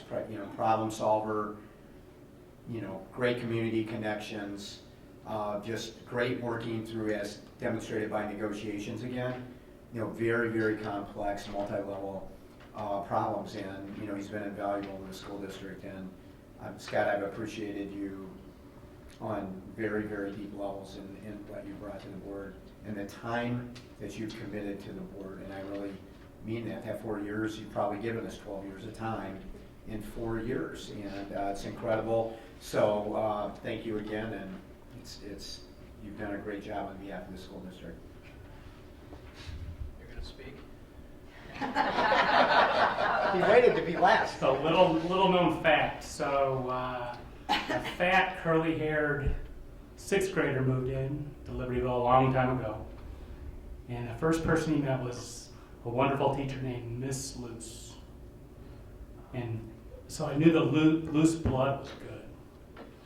So then come Well, she's much better blood than me, but that's well. Yes. Or Yeah. Mrs. Vernon now, Yes. everyone in the community knows. So now, as I sit here as a fat, bald guy, I sit next to Scott. Your hair's still kind of curly. Eh. What's left? And you all tried to separate us, but it never worked. Because we all kind of got right back together. And the only reason that is so he could guide me and he could control me and he could keep me calm. And so I don't know who's going to do that now. Lisa. Yeah, we got you. I don't know who's going to do that now. Don will figure it out. But no, in all seriousness, I started 2 years ago on this board, and I had no idea, and Scott was instrumental in just really helping me. And so for that, I want to thank you. And again, the loose blood is good. The Libertyville people. Another little known fact is that Scott's wife and I were classmates in high school. We started our first job together, and but ironically enough, Scott and I never really both crossed. much smarter than me. No, we never crossed paths really that much until here. Yeah. And we kind of just looked at each other and go, we don't know why that is. But now that we've crossed paths, I'll be a lifelong friend, and I want to thank you for everything you've done for me. Thank you. Thank you, Scott. Okay, Scott, I think, oh, go ahead, Lisa. Last but not least, I'm sorry that I didn't have longer to learn from you. I really respect everything that you've done in your tenure. We really are going to miss you, and I personally regret that we didn't get a chance to work together longer. Your leadership, your commitment, your intelligence, and your passion for everything that had to do with this board and this community are inspiring, and I hope to make you proud. You have. So I'm going to try to keep this short as I can, which is sometimes a little difficult. But listen, this has been awesome. It has been rewarding. You know, you have students up here talking about learning. Well, you know, my message to them, life is a learning process throughout life. I have learned so much being part of this board and being part of what you represent. I mean, I have learned a ton about myself. I've learned a ton about my community. I've learned a ton about people. I've learned a ton about you. Listen, I've been in the corporate world for 30 years. And I've been a part of a lot of really good teams with really good people. And we use corporate speak, high-performing teams. And what makes high-performing teams? And what constitutes that? What is the culture, strategy around it, and everything else? Whether it's been corporate or anything else, this group, but also the teachers and the people that work in these two schools, is the highest performing team I've really ever been in. And, you know, I've been on a lot of high-paid executives, not myself, but other people. I've seen great CEOs. I've seen, Pat and I will share stories. But I'm going to tell you what, you know, it's no fluke. I mean, these are two of the best schools in the nation, and doesn't happen by chance. It happens with people. And the people, you know, it's from the ground up. It's, you know, I'm all for paying the performance incentive bonus to people because it does take a village, and that's a cliche.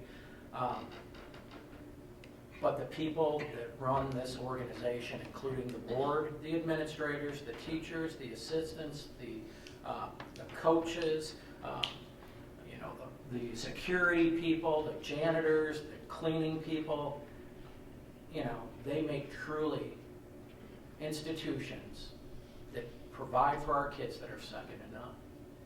And, you know, listen, I'm going to miss it. But what you all represent here is a really high-performing board. Don, I don't know you that well, but you're nodding your head on all the right things. And Vickers likes you, so it can't be that bad because he got a lot of respect for Tom. Listen, this is just going to continue to churn. I'm happy to help out where I can. But I've been blessed to get to know a lot of people. Pat, you're a phenomenal board president, okay? You know, lucky they got you at least for 2 more years. Karen, you're a heart of gold in what you do, and your caring and your passion and what you bring by your experience and always sticking up for the fine arts and making sure things are even and fair balance. Jim, your knowledge of what you learn and being part of schools and institutions and your education and what you bring about knowing organizations spend second to none. Casey, you're a wonderful friend. We have times that we enjoy our friends and our hanging out, and I won't get into that now, but they involve something that called alcohol once in a while. Listen, Lisa, you know what? When I first came in here, had Vernon Hills represented, kind of Vernon Hills mud the line. You bring a spark from the Vernon Hills community to this board that it needs. And you know what? And you bring that common sense, that calming effect of bringing that HR presence. Are we doing the right thing? Or are we thinking about the holistic picture? Listen, it's terrific. And the guy sitting here to the right, we did. We grew up going to grade school and being at Libertyville 2 years apart. My wife knew him well. I did not know him well. And, you know, when we first started talking, he started running for the board, and I'm like, okay, what's his angle going to be? Because he said a few things and posted some questions out there. And I think we would talk, and we had to build some trust with each other. And do we really see the world? Now, we don't all have to agree, but, you know, we'd have conversations. Do we see the world the same way, or we kind of off the reservation? And I think, you know, we don't always agree, but we really became aligned on what's best for it. And he's a terrific guy to have on the board. You know, continue having a challenge like you ask really great questions, and you're digging into the details that need to be dug into. And so it's a terrific board, but I got to tell you, as far as the people that actually run this organization, it's you all here. And it starts at the top with the man to the left. And you got to have a CEO and a man who knows how to run, knows how, yes, sometimes to be political, knows how to be a leader, and also knows what the organization needs and hires the right people in roles that they're going to be excellent at and succeed at. And as I look here and I see you all, and Mark, and Dan, and Bryant, and Rita, and Mary, and yes, Rick with your help as well, you know, it's a phenomenal team. And I wish Tom and John were here, because I got to tell you, I said this to John early on, and then when we knew Marina was going to retire, I'm like, a little bit of a bias, because my kids go to Libertyville. I'm like, how do we find another John Gilliam? Because I like to see John, keep him at Vernon Hills, but clone him and bring him to Libertyville as well, because he's outstanding. And Marina has a terrific reputation. Did a great job. But let me tell you, Tom Colentus is a star. And everybody is. And I only wish the communities and the people that we serve could really see what we see of what you do daily and how good you are. Because it's phenomenal. So that's it. Thanks for the experience. Thank you for the learning. Thank you for the friendship. Greatly appreciated. Will be missed, but You need me to show up, or you need me to make a call, you want me to come to some meeting? Oh, I'm happy to do it. Thank you, guys.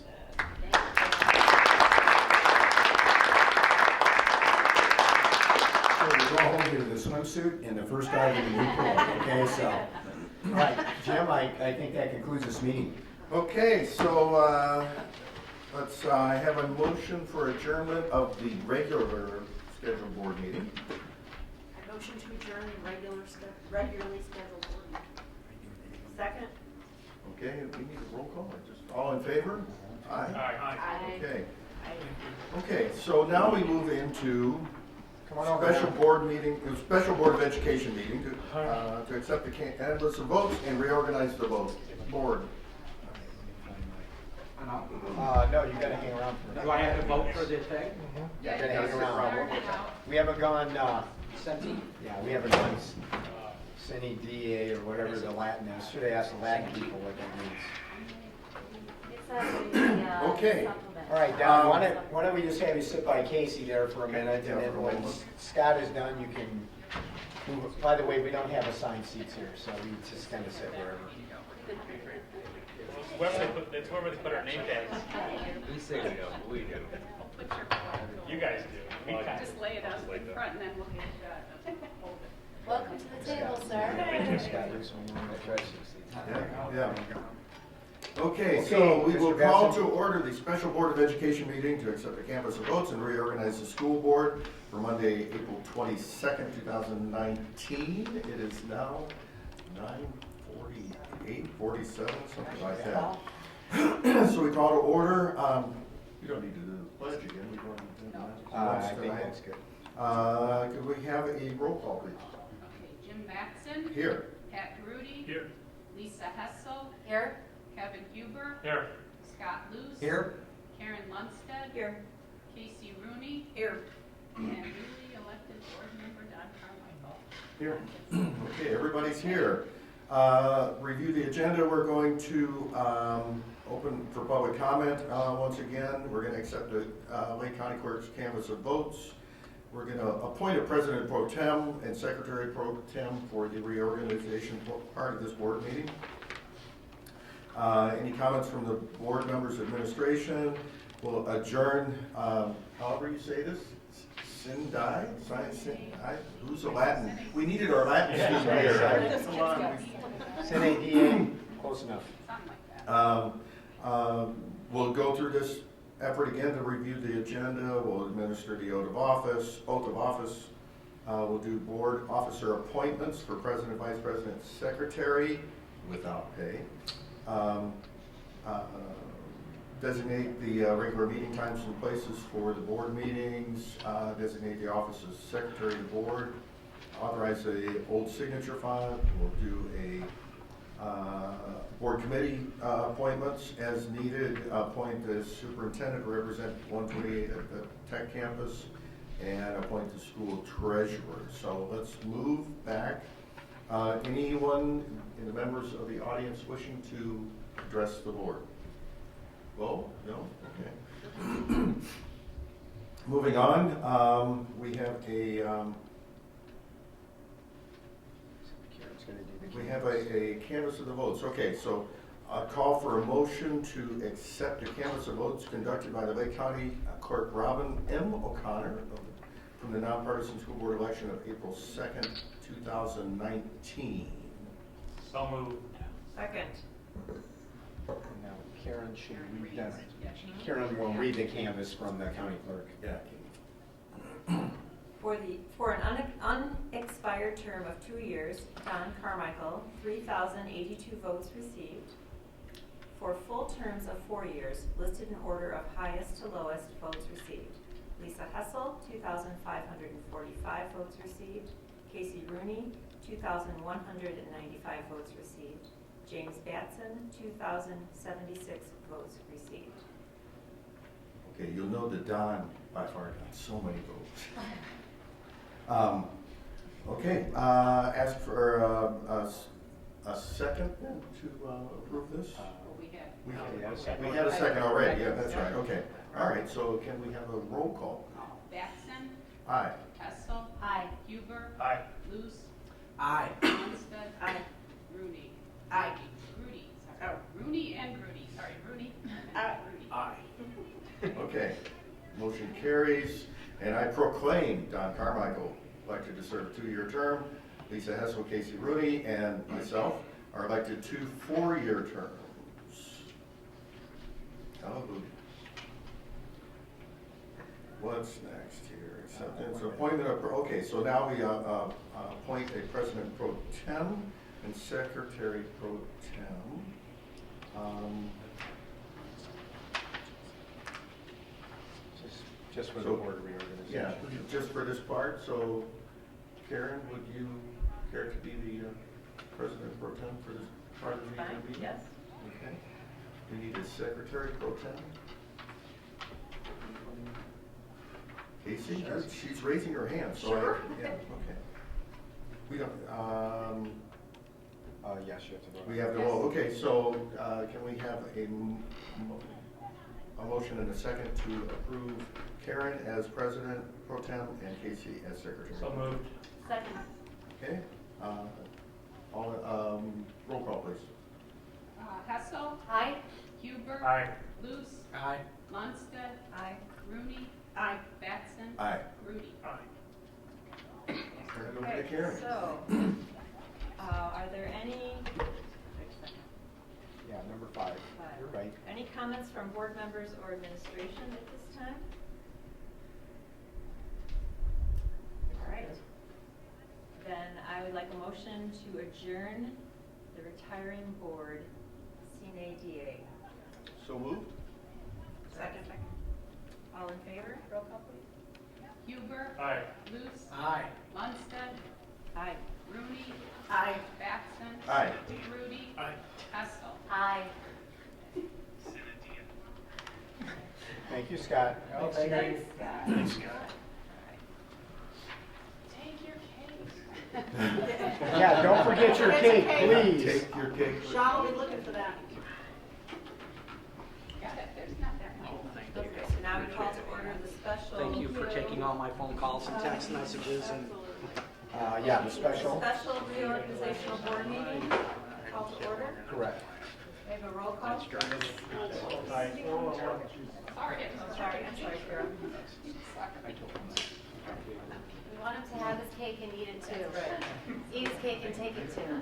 I'm not taking the cake. I don't need the cake. Your son's gonna be a little disappointed if that cake doesn't end up at And home. the cake is on social media, so they know about There you it.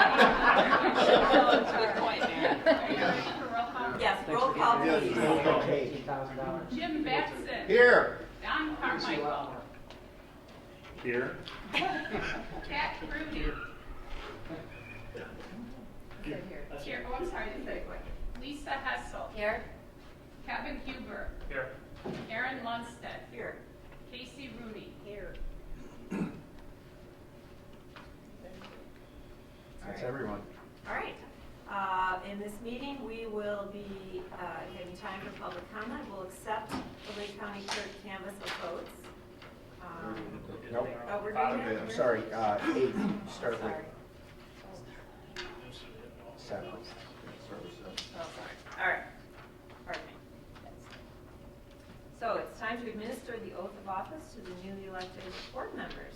So would you please rise? Just read this all together. Is that, do you have to stand up? Yes, you can read it all together. Shall we Alright, affirm so- instead of swear? Hey, Jim, Either way. can you move down by the group and Mary can get a picture? Oh, you're fine.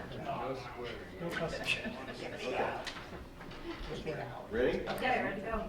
I, Lisa Don Hessel, Carmichael, do solemnly affirm that I will faithfully discharge the duties of the office of member of the Board of Education of Community High School District 128 in accordance with the Constitution of the United States, the Constitution of the State of Illinois, and the laws of the State of Illinois to the best of my ability. I further affirm that I shall respect taxpayer interests by serving as a faithful protector of the school district's assets. I shall encourage and respect the free expression of opinion by my fellow board members and others who seek a hearing before the board while respecting the privacy of students and employees. I shall recognize that a board member has no legal authority as an individual, and that decisions can be made only by a majority vote at a public board meeting. I shall abide by the majority decisions of the board while retaining the right to seek changes in such decisions through ethical and constructive channels. As part of the Board of Education, I shall accept the responsibility for my role in the equitable and quality education of every student in the school district. I shall foster with the board extensive participation of the community, formulate goals, define outcomes, and set the course for Community High School District 128. I shall assist in establishing a structure and an environment designed to ensure all students have the opportunity to attain their maximum potential through a sound organizational framework. I shall strive to ensure a continuous assessment of student achievement and all conditions affecting the education of our children in compliance with state law. I shall serve as education's key advocate on behalf of students and our community schools to advance the vision for Community High School District 128. And I shall strive to work together with the district superintendent to lead the school district towards fulfilling the vision of the board has created, fostering excellence for every student in the areas of academic skills, knowledge, citizenship, and personal development. Nicely done. Good job. Want to do a picture now? Okay, if we could just gather the new board. Mary would like to take a picture of the new board. Okay, hall board. The hall board. The whole board, right? Yeah. So you guys, yeah, get wherever she wants you to go.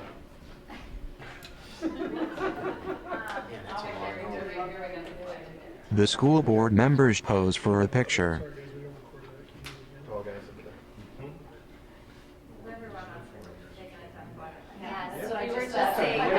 By the way, that's a great shot.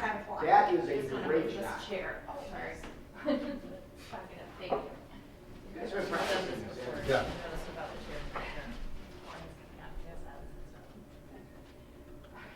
great shot.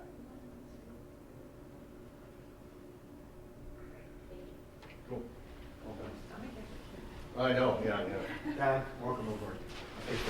Thank you.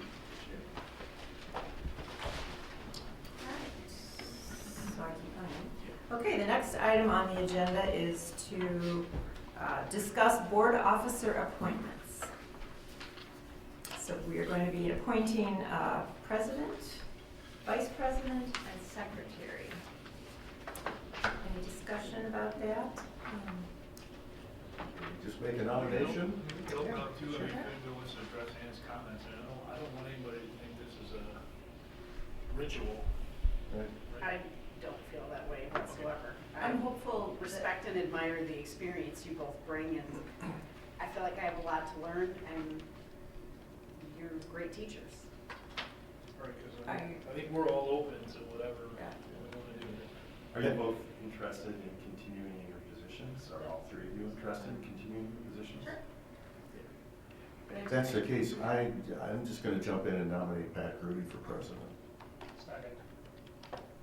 Yeah, I just, We can discuss. as part of discussion, I just think what you bring as president and you've proven over and over the years is invaluable. And I think we're so lucky to have you still here for a little bit of time. So I would really, you've taught me and I think everyone so much, and knowing that it's likely that you're going to be finishing out this term and maybe not running again. It's likely. Likely. Yeah, I'm committed now. And I can't talk, I know I can't talk him into one more time. Yeah, what you have to offer all of us with your, and Jim, also, you just have so much with your involvement with education and IASB and actually working within the school systems now too, I think. Great. So that's my 2 cents. Anybody else want to say anything more? as the newest member, I've been watching these meetings since December, and I feel very comfortable and confident with the leadership that I see sitting here. It's been easy, I think, to transition into this role, knowing that there are people who have dedicated themselves to this, volunteering untold hours. So I appreciate everything you've done so far, and I look forward to working with you in your continued roles. Thank you. Anybody else have anything? So I'll comment. I mean, just to say a few things. One, I guess I'll start with being honored to do this for one more 2-year term. But more importantly than that, I just want to make it clear, especially to you, Don, you're the newest member. I'll do it contingent on the following, all right, which is that we will not sit here and rest on our laurels. I think one of the things that we've done a historically really good job of, and I honestly give you a lot of the credit for this, in spite of all the success that we've had and all the wonderful things we've done, which every month for me are on display when we have the students here to hear about the great things going on in schools, we've never let that be good enough, okay? And when I say that with some hesitation, because I also don't think we're so driven, we're over the top and, pushing things to the edge, because I'm very sensitive to that these days, especially with these young kids. I mean, I think we talked earlier about what it must be like for them. I'm just glad I'm not there, because I would not have been able to do those things. So again, we need to continue to push and do the things that we need to get done. Sometimes when we reflect on what we have gotten done, it's amazing, especially in the last 4 or 5 years, the things that we've done. But most importantly to me is to make sure that all of you feel comfortable delivering your input. Okay, this job is actually easy when you're surrounded by people like we have here today. Okay, although I will say to Jim, I've really appreciated your help tonight, because I'm a little low on energy tonight, and I really wanted Jim to help me run the meeting, so that was a huge help to me. I really couldn't have done that without him. But that's real important, okay? And so while it looks like we're unanimous on a lot of the things that we do, we get there most of the time, and we don't have to get there all the time. That's not an issue at all. But we get there through a fairly rigorous process, I think, okay? And if anybody doesn't think that, I want you to think that, and if we're not there, we need to get there, okay? Because I feel very strongly everybody's opinion here matters a lot. Okay, and that would be my #1 request is, and I even put it in the context of, as good as we are at that, I want to be better at that, okay? Because I'm sure the next couple of years we'll have some new challenges, and it's just real important to me to hear everybody's voice, okay? So that's my contingency. Fair enough. That said, nominations are now in order for the office of the president. Any member of the board may nominate anyone. So does anybody want to make a nomination? I know you did. I move to nominate Pat Grudy for president. Second. Pat Grudy is nominated, or any other nominations? You sure? Pat Grudy is nominated. Are there any other nominations for the office of president? Any further nominations for the office of the president? And one more time, are there any further nominations for the office of the president? No. If there are no further nominations for the office of the president, then nominations for the office of the president are closed. I'd like to call the vote with a roll call for the nomination of Pat Grudy as president of the Board of Education. District 1. Lundstedt. Aye. Rooney. Aye. Batson. Aye. Carmichael. Aye. Rudy. Aye. Pestle. Aye. Huber. Aye. Thank you. Pat Grudy is elected president of this Board of Education. And I think it says in absence of newly appointed president, I continue, but you are here, so. Oh, do you want me to though? I mean, Yeah, too. well, if you Yeah, could- okay, because I know you're not. Thanks. Okay. Sure. All right. Nominations are now in order for the office of vice president. I nominate Jim Batson for vice president of our school board. Second. Jim Batson is nominated. Are there any other nominations for the office of vice president?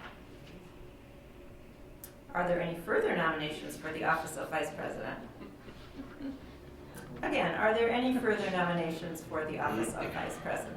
Have your chance. If there are no further nominations, nominations for the office of Vice President are closed.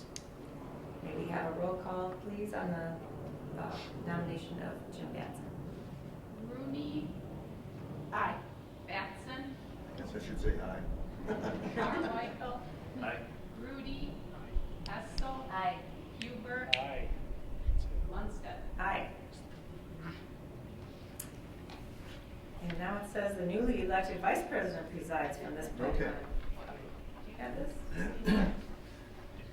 And that's because the next up is the nominations for secretary. First of all, we do we have to establish that the provision that the secretary serve without pay. Sorry, Karen. I guess at some point, some secretary gets some little stuff. In this case, we do not pay our secretary, so can we have a motion in a second to establish that provision?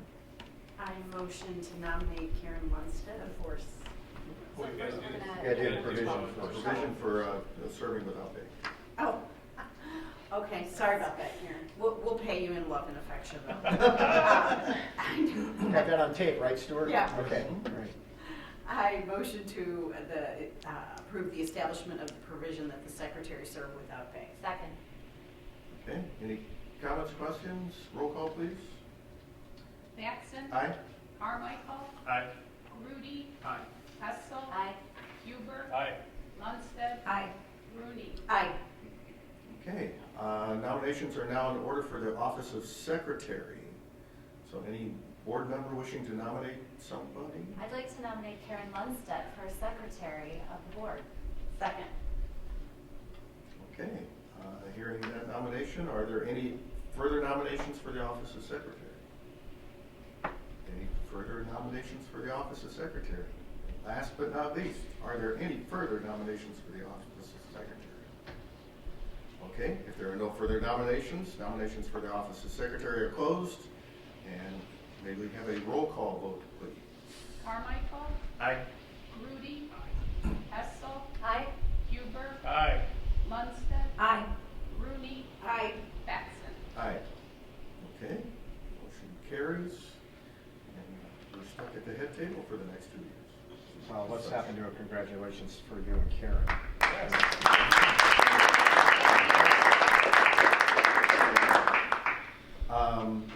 Okay, now we're looking for a regular meeting time and place.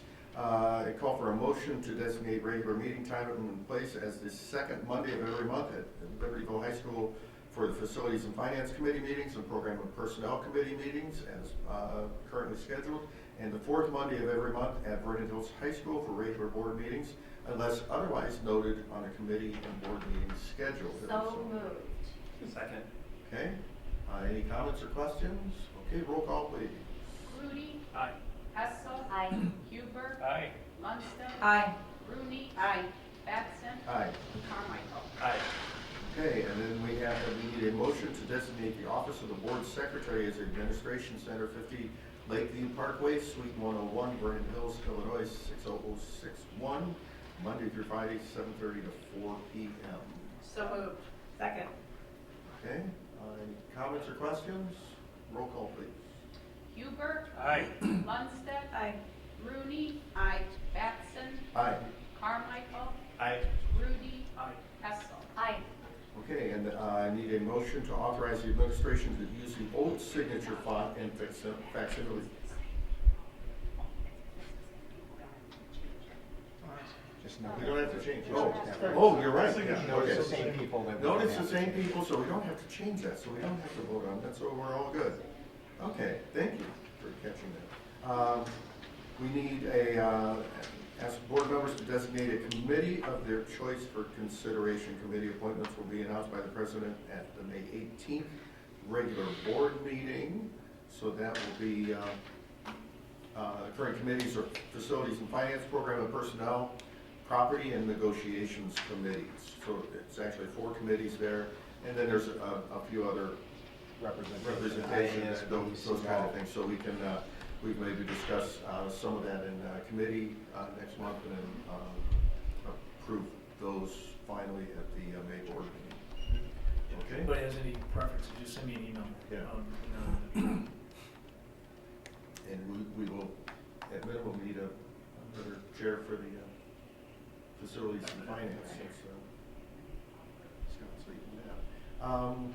Motion to appoint superintendent to represent the District 128 at Bay County Tech Campus as a board member. So Prentice is typically our representative to the Tech Campus, and he serves as a board member for that. I move to appoint the superintendent to represent District 128 at the Lake County Technology Campus as a board member. Okay. Any comments or questions? Roll call, please. Rooney. Aye. Batson. Aye. Carmichael. Aye. Rudy. Aye. Hessel. Aye. Huber. Aye. Lundstedt. Aye. Okay, and last but not least, we need a motion to reaffirm the appointment of the Assistant Superintendent for Business as the school treasurer through June 30th, 2021. So moved. Second.